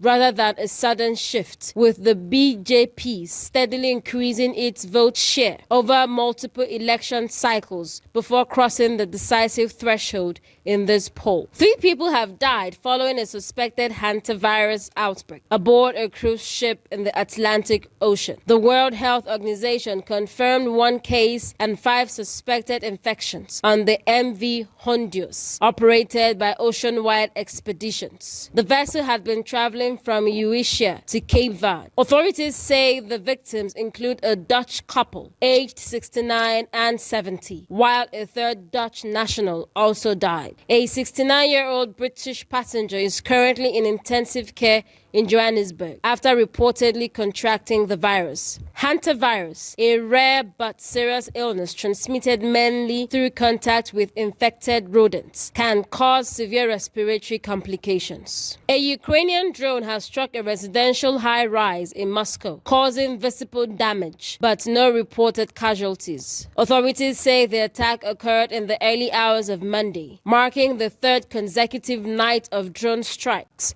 targeting the Russia capital ahead of May 9th celebrations. According to Moscow Mayor Sergei Sobyanin, 2 additional drones were intercepted, while emergency services responded to damage at the upscale building located less than 10 kilometers from the Kremlin and Red Square. Unverified videos circulating online showed firefighters entering a heavily damaged apartment with shattered windows and debris scattered across the area. Russian authorities also confirmed that a total of 117 drones were intercepted across multiple regions, including a large-scale attack targeting St. Petersburg. The incident disrupted air travel, with operations temporarily suspended at Vinokovo International Airport and Domodedovo International Airports. The attacks come amid heightened tensions ahead of Russia's annual Victory Day parade, commemorating the Soviet Union's role in defeating Nazi Germany. The Kremlin has already announced a scaled-back event, citing security concerns. Ukrainian President Volodymyr Zelensky said the strikes demonstrates growing pressure on Russia, while Moscow continues its own aerial assaults on Ukrainian cities. And that's it on the foreign news. Let's now join Christopher Lely for sports. Team Nigeria has qualified for the mixed 4,400-meter relay event at the 2027 World Championships in Beijing after an impressive performance by the country's quartets. Nigeria's athletes displayed great determination and composure throughout the event, holding their own against a strong field to secure one of the qualification slots for the Global Championship. The performance officially confirmed Nigeria's participation in the mixed 4,400-meter relay event at the 2027 World Championships, scheduled to take place in Beijing, China. The achievement further underlines the steady progress of Nigeria's relay teams on the international stage as preparations continue for upcoming major athletics competitions. The Nigeria Nationwide League One NLO Secretariat has handed indefinite suspensions to some officials and players of Ahodianem FC Abia over acts of misconduct and unsportsmanlike behavior during the 2026 league match against Right to Win FC Abia. According to a statement released by the league body, the sanctions followed a disturbing report received from the encounter involving both teams in the ongoing 2026 NLO season. The NLO stated that the disciplinary action was taken in line with Article 407 of the league regulations, pending the final determination of the case by the disciplinary committee. In tennis, Yannick Sinner became the first man to win 5 consecutive Masters 1000 titles after beating Alexander Zverev in straight sets to win the Madrid Open. The Italian first seed completed an impressive 6-1, 6-2 victory in 58 minutes against the world number 3 to achieve his second record-breaking feat. Sinner, 24, has won the opening 3 ATP 1000 events of the season in Indian Wells, Miami and Monte Carlo, and also triumphed 5 months ago in Paris. Sinner surpassed the mark of Novak Djokovic, who won 4 consecutive events on 3 occasions, and Rafael Nadal, who triumphed in 4 straight tournaments in 2013. In golf, world number 1 Nelly Korda went 69 holes without a bogey as she cruised a 4-shot victory in the Rivera Maya Open at Mayakoba in Mexico. The 27-year-old American opened up a 7-shot lead early in the final round, which started early to avoid thunderstorms. Her run of bogey-free holes, which began following a drop shot on the second hole in round 1, ended with a mishap on the last after firing into bushes and then a bunker. The 6 prevented her from matching her largest LPGA Tour margin of victory set last week with her 5-shot win in Houston. That's sports news on Signature TV. I am Christopher Lele. Next is entertainment news. Controversial musician Portable has alleged that Kata Efe's victory in Friday's celebrity boxing match was manipulated by organizers to avoid paying out the 23 billion naira in betting winnings. Portable made the claim in an Instagram video on Sunday while reacting to widespread mockery from fellow celebrities following his defeat. The bout held in Lagos saw Kata Efe emerge winner and take home a 50 million naira cash prize after judges scored the match 30-27 in his victory. The loss sparked a wave of reactions online, with many Nigerian celebrities ridiculing Portable, who had spent the week leading up the fight, boasting about his chances of victory. Responding to the backlash, Portable insisted that the outcome was predetermined, alleging that organizers deliberately handed Kata Efe the win to avoid settling massive betting payouts prior to the match. Portable had recorded wins against Pete Darlington and Charles Okocha in earlier celebrity boxing bouts in 2025. Peggy Ovira has reacted to a recent statement by her estranged husband, Frederick Leonard, about being happier than ever. The development began when Frederick, in a birthday post on Instagram, reflected that each phase of his life often comes with a testimony and indicated that he is currently happier than he has ever been. The post, which attracted over 63,000 reactions, reignited discussions about the state of his marriage to Peggy amid ongoing reports surrounding their separation. In what appeared to be a response, Peggy shared a new photo of herself on Saturday via Instagram, stating that she had chosen herself above anyone else. She also noted, while replying to a fan, that God had restored her peace and life. The birthday marked Frederick Leonard's first since the reported separation from Peggy Ovira. Earlier in January,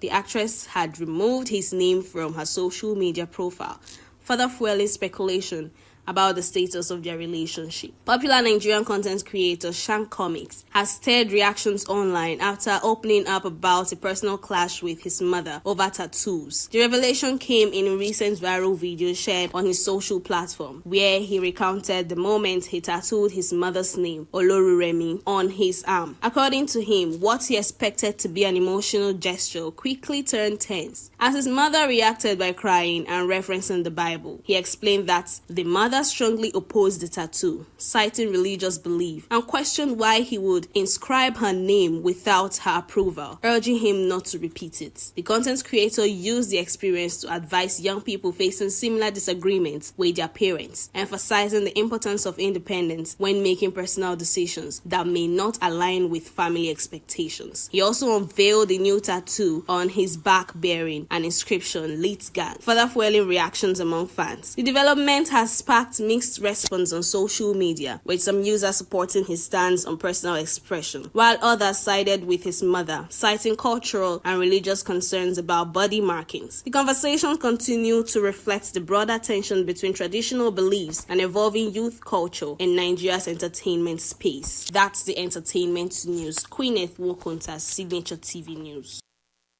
That's the news. I am Barry Kumo Ado. Thank you very much for watching.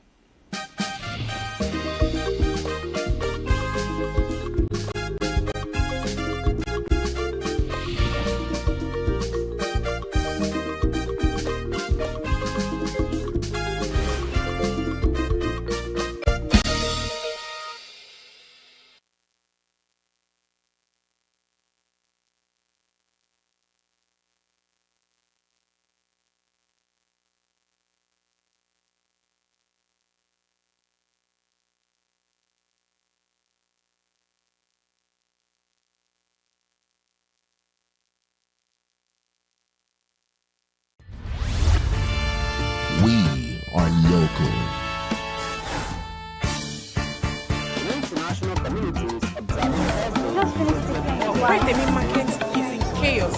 People We are national.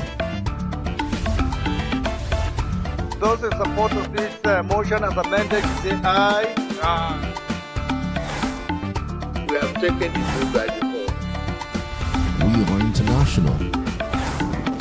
Israeli airstrikes. Donald Trump left us the worst unemployment.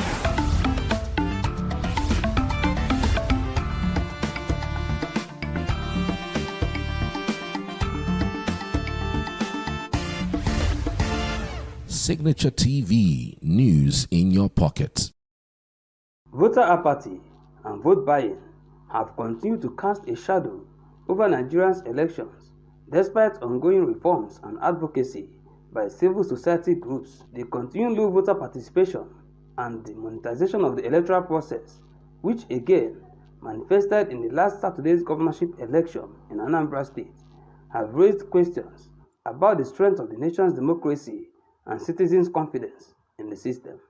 At a post-election briefing in Oka, the program officer for the Public and Private Development Center, Abdullahi Adamu, noted that despite the calm environment across the 21 local government area, low turnout and vote buying remain critical threats to credibility and public trust. Adamu urged INEC to act decisively to strengthen transparency and restore faith in the process. From our observation, we can confidently say that the 2025 Anambra off-cycle governorship election was largely peaceful. The conduct of INEC officials and security personnel contributed significantly to the calm atmosphere, and citizens who came out to vote were able to exercise their rights without major disruption. Presenting the group's findings, Executive Director of Catch Them Young Community Initiative, Nonso Orakwe, noted that in the pre-election period, online discourse was largely peaceful, with 78% of conversations promoting calm participation. According to him, misinformation was minimal, campaign messages were inclusive, and no major threats were reported, setting a positive tone for polling day. We call on INEC, civil society organizations, development partners, and community leaders to 1. INEC should strengthen logistical planning and staff deployment to ensure timely arrival of personnel across all polling units. Intensify voter education and civic engagement to rebuild public trust. Strengthen enforcement of laws against vote buying, and electoral malpractices. Orakwa said on election day, INEC officials arrived mostly on time, but beavers glitches barred some new registrants from voting. He noted that security was professional, though vote buying was observed, while turnout was low, blaming it on dwindling trust in the electoral process. INEC officials arrived early in many polling units across the local governments. However, it was reported that in Onitsha South local government, INEC staff arrived late at the polling units, which caused accreditation and voting to commence late. Incidents of vote buying were observed across many local governments. Voter turnout was notably low. To address the issues, Orakwe called on INEC, CSOs, development partners, and community leaders to take urgent steps to strengthen logistical planning, empower grassroots organizations, and intensify voter education efforts to rebuild public confidence. The group praised INEC officials, security agencies, and citizens for peaceful election, noting that voter apathy and money politics now require collective action to strengthen Nigeria's democratic process. Addressing these recurring issues require not only institutional reforms by INEC, but also civic education, enforcement of election laws, and collaboration among stakeholders to ensure that future elections truly reflect the will of the people. From Oka, Lawrence Nwimo, Signature TV.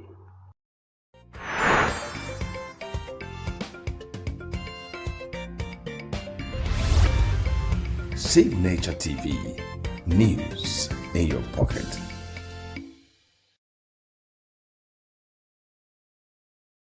And indeed, the entire members of our great union in ENUGU State, and by extension, the entire health workers of this country under Medical and Health Workers of Nigeria, we present this token in appreciation of your labor-friendly disposition to health workers in ENUGU State. The Medical and Health Workers Union of Nigeria has conferred an award of distinguished leadership and outstanding contributions to healthcare delivery on Enugu State Governor Peter Mba. The award was presented at the Government House in Enugu by the union's national leadership in recognition of what it described as measurable improvements in the healthcare delivery and welfare of health workers in the state. The union commended the governor for fully implementing the consolidated health salary structure for medical and health workers, as well as approving consequential salary adjustments for state workers. It is a deliberate and deeply considered act of recognition by one of Nigeria's foremost labor unions in acknowledging a leader whose governance has made a real and measurable difference in the lives of health workers and the citizens of Enugu State. Speaking while receiving the award, Governor Mba said his administration's heavy investment in health and education is driven by the need to build a productive population that can grow the state's economy. He revealed that over 50% of the state's budgets in the past 3 years have been allocated to the two critical sectors. The governor also disclosed plans to further expand primary health coverage and make all the health centers in the state fully operational. Another interesting thing we've done is we've also migrated to EMR. We've moved to the electronic medical record. So we just felt that our citizens should not, they should be able to carry their medical records in their pockets. The union pledged continued collaboration with the Enugu State government, expressing confidence that ongoing reforms will further strengthen healthcare delivery and improve outcomes for residents. In Enugu, Chinemerem Ikebuna, Signature TV News.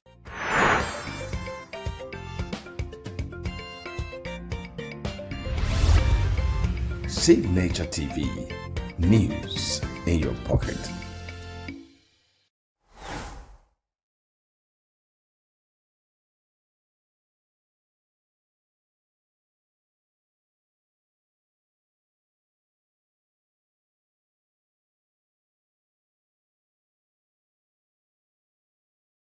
President Bola Tinubu has continued to engage with critical stakeholders, especially during the Ramadan and Lenten season, especially those he considered central to Nigeria's democratic and developmental processes. It was therefore the turn of leaders of the Newspapers Proprietors Association of Nigeria, the Nigerian Guild of Editors, and the Broadcasting Organizations of Nigeria, who joined the president in the interfaith breaking of the Ramadan and Lenten fast at the State House, Abuja.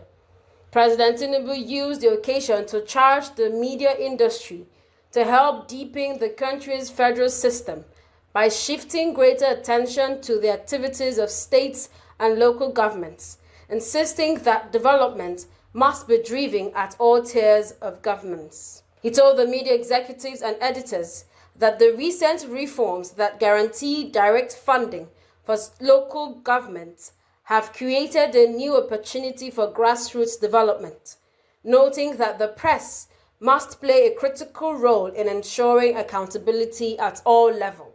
He added that state governments are also benefiting from improved fiscal space and must be scrutinized accordingly, as governance and national progress require collective responsibility among leaders, institutions, and citizens, describing the media as an indispensable partner in nation building. Leadership comes with responsibility of taking decision at the time it has to be done.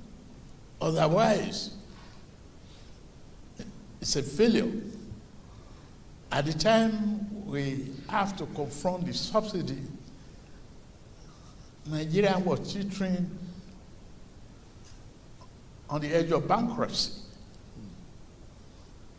But having asked for the job and getting it, I can look back other than make corrections as I move along. Save the nation, bring it back from the brinks. Today I can stand proudly before you that we are back from that brinks.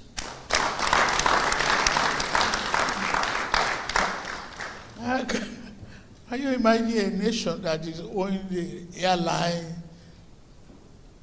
for reimbursement of their tickets and galloping exchange rates, galloping inflation? Yes, I accept the asset and liability of my predecessor because I asked for the job and it was given to me, right? So I have to do it. But if anybody tells you it's easy, it's a lie. You people are.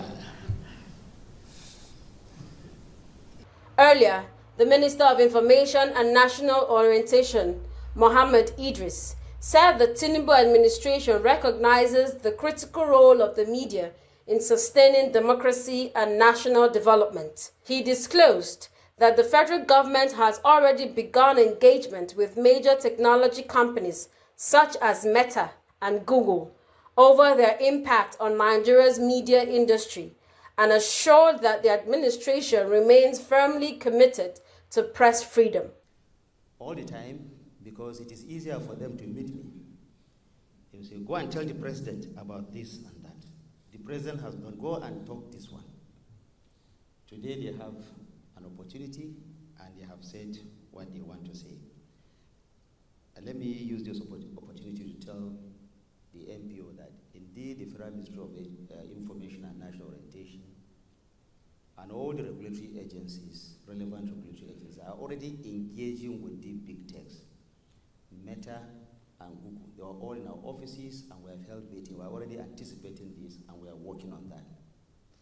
I believe that the president will not allow anybody to come here and just rip from our economy and go away. He will continue to do that. But let me also say that each time I go to see Mr. President to brief him or to receive directive from him, what he tells me is, how are your people? What are they saying? How are they doing? And I keep telling them, the message that you have for them. Your Excellency, thank you for what you do for the media. Thank you for the kind of support that you have given me to drive this sector. And thank you for the kind of encouragement that you are giving everyone. You see, in 2023, when you took, May 2023, when you took office, Nigeria was on the so-called gray list, meaning that it was difficult for people to do business in this country. Speaking on behalf of Nigerian media industry, the co-founder and publisher of Business Day, Frank Aibogun, thanked the president for hosting the gathering and for his support for a vibrant and economically sustainable media. Aibogun said the media industry came to the meeting as partners in national development and raised concerns about rising operational costs and the existential threat posed by global technology platforms. But as partners in the project of national development, and as an industry that remains indispensable to Nigeria's democracy, there are three issues in particular that we would like to raise very, very quickly. The first relates to the matter of, in fact, all of them relate to the matter of the survival of the media, but I'll be starting with the first one, which is around tariff and other costs inflicted upon us. We consider ourselves as sources for education and enlightenment in society. Import duty under government's tariff schedule, specified in the ECOWAS Common External Tariff CET, as adopted by the Nigerian government and listed under the Nigerian Customs duty exemption list schedule. I will leave all that. Please, sir, very, very quickly.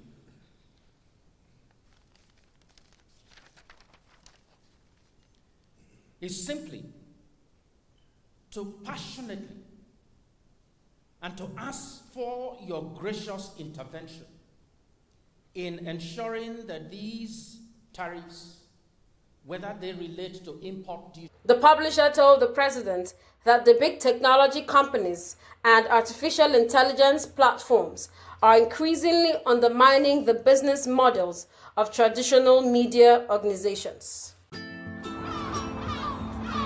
Bright and early as the day breaks, as the newspaper headlines trail the stories that shape the day, we at Signature TV trail the headlines that trail the day. We interrogate the headlines. We analyze the stories that make the headlines. WAEC is overrated, and they even overrated themselves and went into CBT. They are insensitive of some Nigerian children who have never had what we call CBT. With passion and emotion, we drive the conversation to change the narrative. Let nobody be deceived by Nigerian high level of performing in agriculture export. We are still where we are. Newspaper review on Signature TV every morning on Signature Morning, weekdays, and Signature New Day, weekends. Newspaper review on Signature TV. We do not just review the headlines, we make the headlines relevant to our daily lives.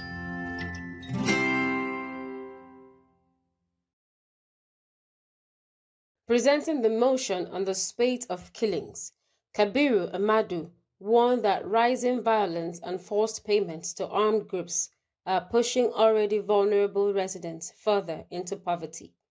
The Zamfara-born legislator noted that many of the residents who are being exploited rely on small-scale farming and petty trading for survival. Mr. Speaker, the above-mentioned killings are just few examples of many killings and kidnapping that have been taking place only within 1 month in my constituency. The following were resolved, Mr. Speaker. Number 1, call on the President and Commander-in-Chief of the Armed Forces of the Federal Republic of Nigeria to explore a new strategy to end these killings and activities in Zamfara State and Nigeria at large, Mr. Speaker. Secondly, Mr. Speaker, I want this House to mandate all ministers of defense, all service chiefs to relocate to Zamfara State to conduct a massive and rigorous operation that will bring an end to this menace. The House urged the President to adopt fresh security strategies and directed the Minister of Defense and the civil service chiefs to relocate temporarily to Zamfara to coordinate an intensified security operation. Later, proceedings took a dramatic turn when Anambra lawmaker Ifeanyi Uzokwe attempted to give a personal explanation on Section 82, subsection 1 of the Electoral Act. He argued that the law does not mandate INEC to physically attend political party primaries or conventions and was supported by Joe Onwuakaluse. And I stand this afternoon all of us to look at our electoral law 82(1). When we go out, the impression that people have outside is that INEC must be present in conventions and congresses of party, but it is not in our law. I will take our members to 82(1), and it reads, Notice of Convention and Congresses. 82(1). Honorable Ifeanyi, point of order. I hope you are aware that we are in the process of amending our Electoral Act. Yes. And that a session is going to be dedicated very soon to look at, clause by clause, all the relevant provisions and the amendments proposed. So I don't think, if in the light of what we have before us, we need to discuss anything about electoral acts. You should wait until when those issues that you are raising are not addressed in the amendments that... Your Excellency, what happened if you watch the televisions, you will see that these people are throwing our democracy into spanners that we cannot handle in future. Let me read it. I believe, Honorable Ifeanyi, hold on, please. Wait until when the amendments are brought before us.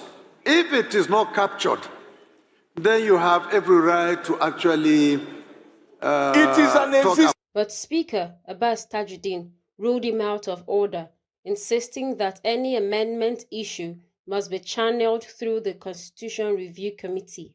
But my appeal to him was that rather than discussing about this issue, please, we should wait for the Deputy Speaker, who is going to bring before the Parliament a comprehensive amendment on... Please, can we sit down? Let's have order, please. Order, please. Order, please. It's the laws that guide us while we're here. And when issues of law are raised, Mr. Speaker, we are the makers of the law. We are the protectors of the law. And we are the amendments of the law. By virtue of 7th schedule that we are sworn in of the 1999 Constitution, the issue that were raised by Honorable Ifeanyi is an issue of law. And the House have the right to hear him out. That's my position, Mr. Speaker. Therefore, I'm coming under Section 4. Section 4 is Section 4. I want to read.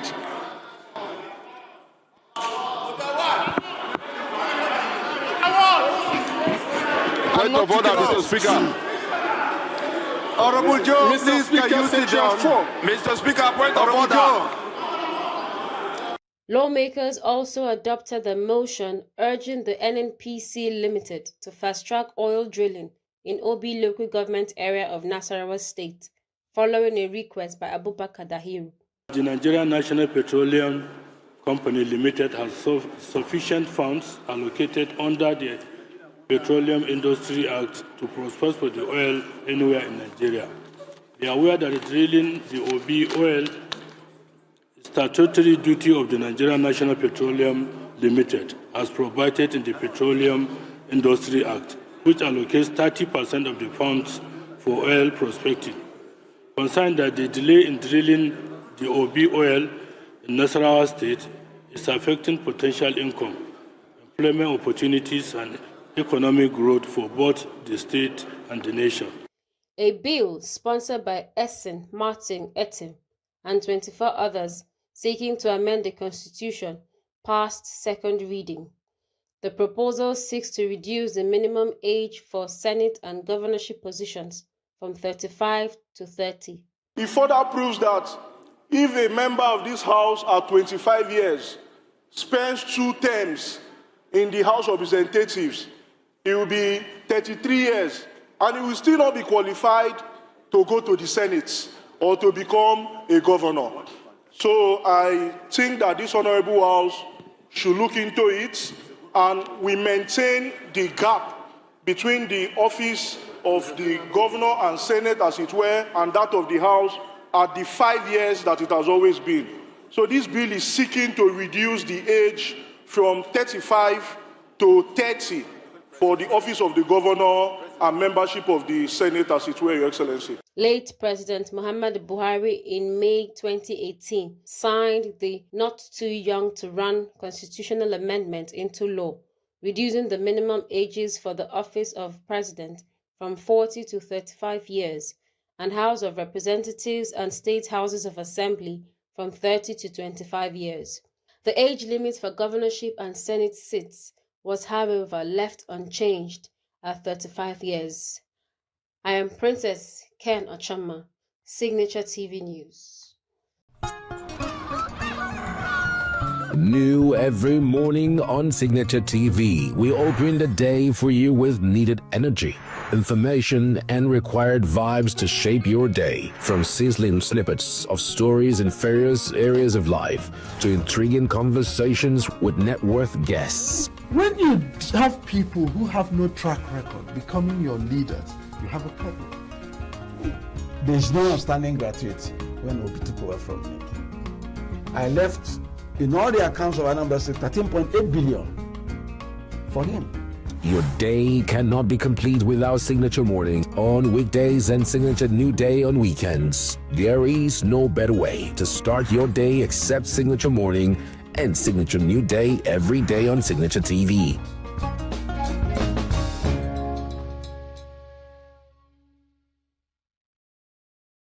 ENUGU, the historic capital of the Igbo nation, welcomed sons and daughters of the region to the Southeast Business and Investment Summit, held under the theme, Igbo Sons Come Home to Build. The gathering brought together captains of industries, academians, government officials, traditional rulers, and respected Igbo professionals from within Nigeria and the diaspora. Discussions at the summit focused on repositioning the Southeast for economic growth, increased political relevance, and sustainable regional development. A major highlight of the dinner session was the formal induction of distinguished personalities into the Southeast Business and Investment Group. Among those inducted were the 2023 presidential aspirants, Mazi Sam Ohuabunwa as chairman, Chairman United Nigeria Airlines Professor Obioro Okonkwo, former Enugu State Governor Dr. Okwesilieze Nwodo, and Dr. Daniel Ochi as members. The chairman of the summit, Sam Ohuabunwa, described the gathering as a strategic platform for mobilizing Igbo talents and resources towards regional prosperity.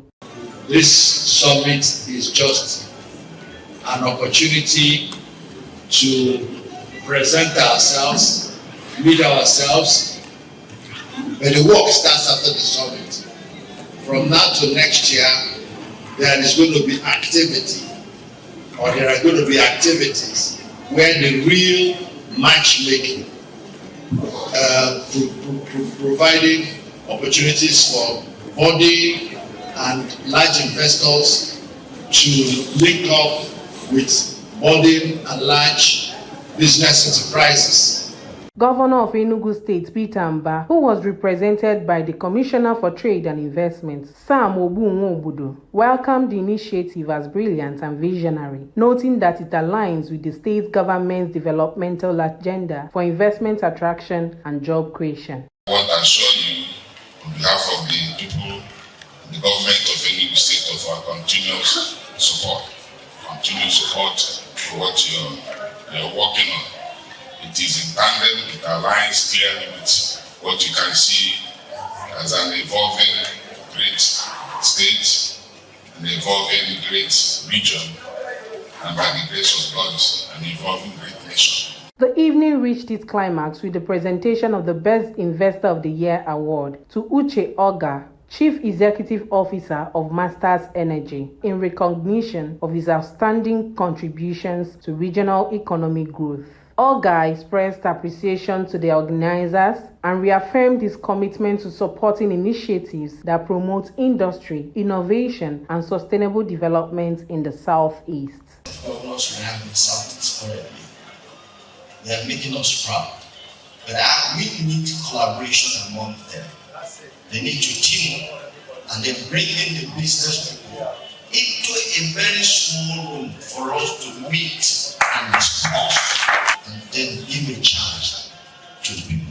With a resounding call for unity, innovation, and strategic investment, the Southeast Business and Investment Summit has once again reinforced the resolve of Igbo leaders to take ownership of their region's development and position it for global competitiveness. As the curtains are drawn on the summit, attention now shifts to implementation, with stakeholders hopeful that the resolutions reached will translate into measurable progress for the Southeast. Health is more than a diagnosis. It's your lifestyle, your choices, and your future. Join us on Inside Health, your weekly deep dive into the stories, science, and solutions shaping your well-being. From expert interviews to real-life journeys of healing and hope, we cover it all. One of the complications of cancer management or treatment is they have, some of them, at one point in time, you see them having anemia. Okay, so you see them at times being transfused. But at the same time, you come in with the diet. Nutrition, mental health, innovations in medicine, fitness, and everyday wellness. Whether you're managing a condition, staying informed, or just living your best life, Inside Health is your trusted guide. I'm Tigiti Agorum, and I'll be with you every week on Inside Health, only on Signature TV.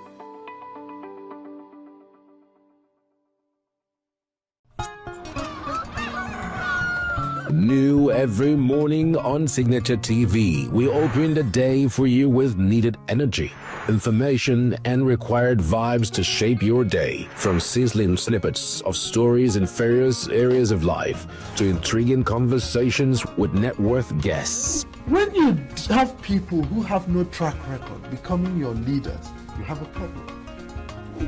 There is no outstanding gratuity when Obi took over from me. I left, in all the accounts of Anambra State, 13.8 billion for him.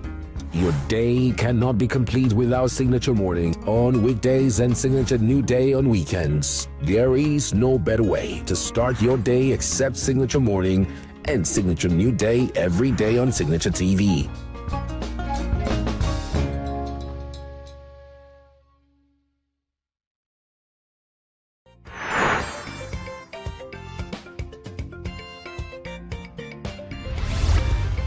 Signature TV, news in your pocket.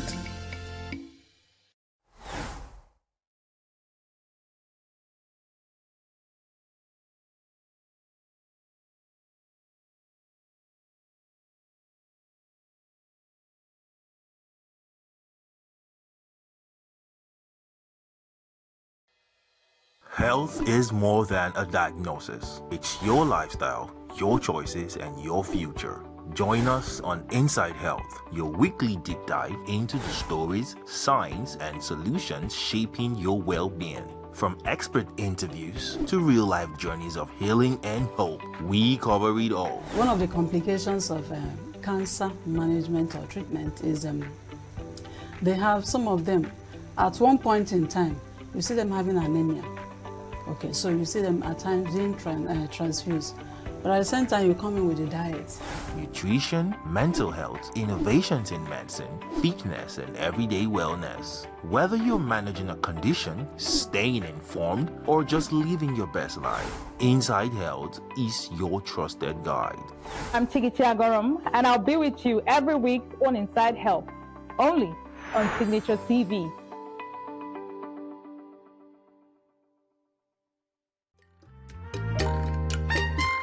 The way we see the world shapes the way we change it. Gender isn't just a checkbox, it's a lens. One that helps us understand the world more deeply and act more fairly. Gender Perspectives, a program for those ready to see more, do more, and be more.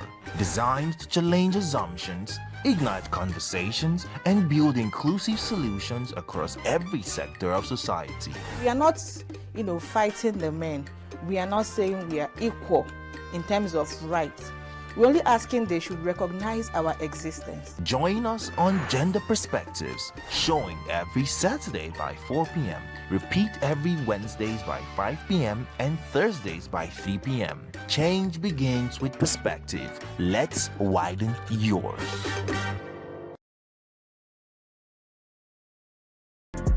Get plugged into the heartbeat of entertainment on The Hub, your ultimate show on eVibes. From trending stories and social media drama to top charting music, must-watch movies and exciting moments from the world of arts, we've got it all. Join us for unmissable conversations with your favorite entertainment personalities, plus fun segments every week. I should try harder, so... Okay, I don't know that one. Outfit of the day. Oh, I don't do that. That's some Gen Z stuff. Oh, now you say it's a Gen Z stuff. It's everything you love about entertainment, served fresh every week at 1 p.m. with weekend repeats just in case you missed it. The Hub's on eVibes, where the vibes never stop. Only on Signature TV.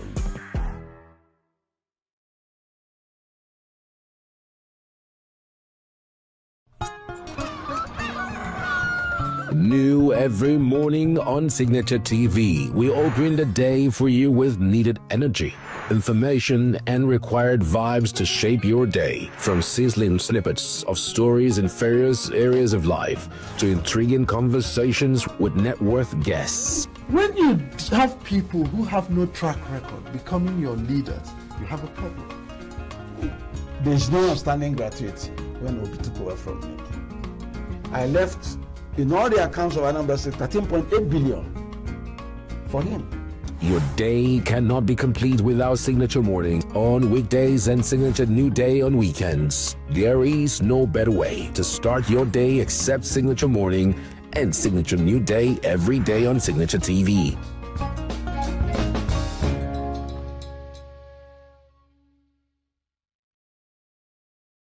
Every second, every minute, every day, news is breaking, events occur, and there are new developments. At Signature TV, we follow these stories objectively, bringing all sides without bias, explaining the complex issues, breaking down the numbers, and investigating the issues behind the news.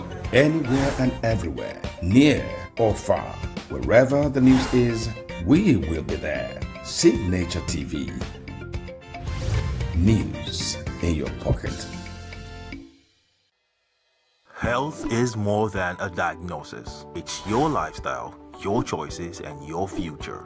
Join us on Inside Health, your weekly deep dive into the stories, science, and solutions shaping your well-being. From expert interviews to real-life journeys of healing and hope, we cover it all. One of the complications of cancer management or treatment is they have some of them at one point in time, you see them having anemia.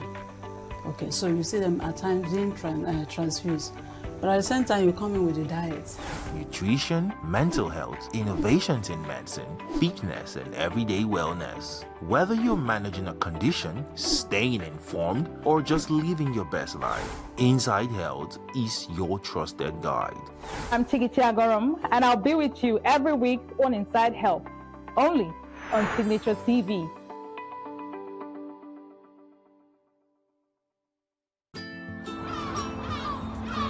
Bright and early, as the day breaks, as the newspaper headlines trail the stories that shape the day, we at Signature TV trail the headlines that trail the day. We interrogate the headlines. We analyze the stories that make the headlines. Wyatt is overrated, and they even overrated reserve and went into CBT.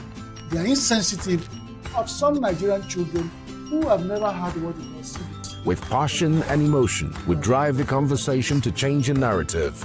Let nobody be deceived by Nigerian high level of performing in agriculture export. We are still where we are. Newspaper review on Signature TV every morning on Signature Morning, weekdays, and Signature New Day, weekends. Newspaper review on Signature TV. We do not just review the headlines, we make the headlines relevant to our daily lives.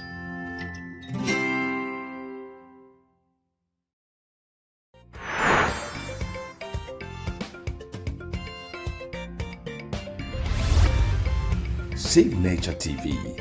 News in your pocket.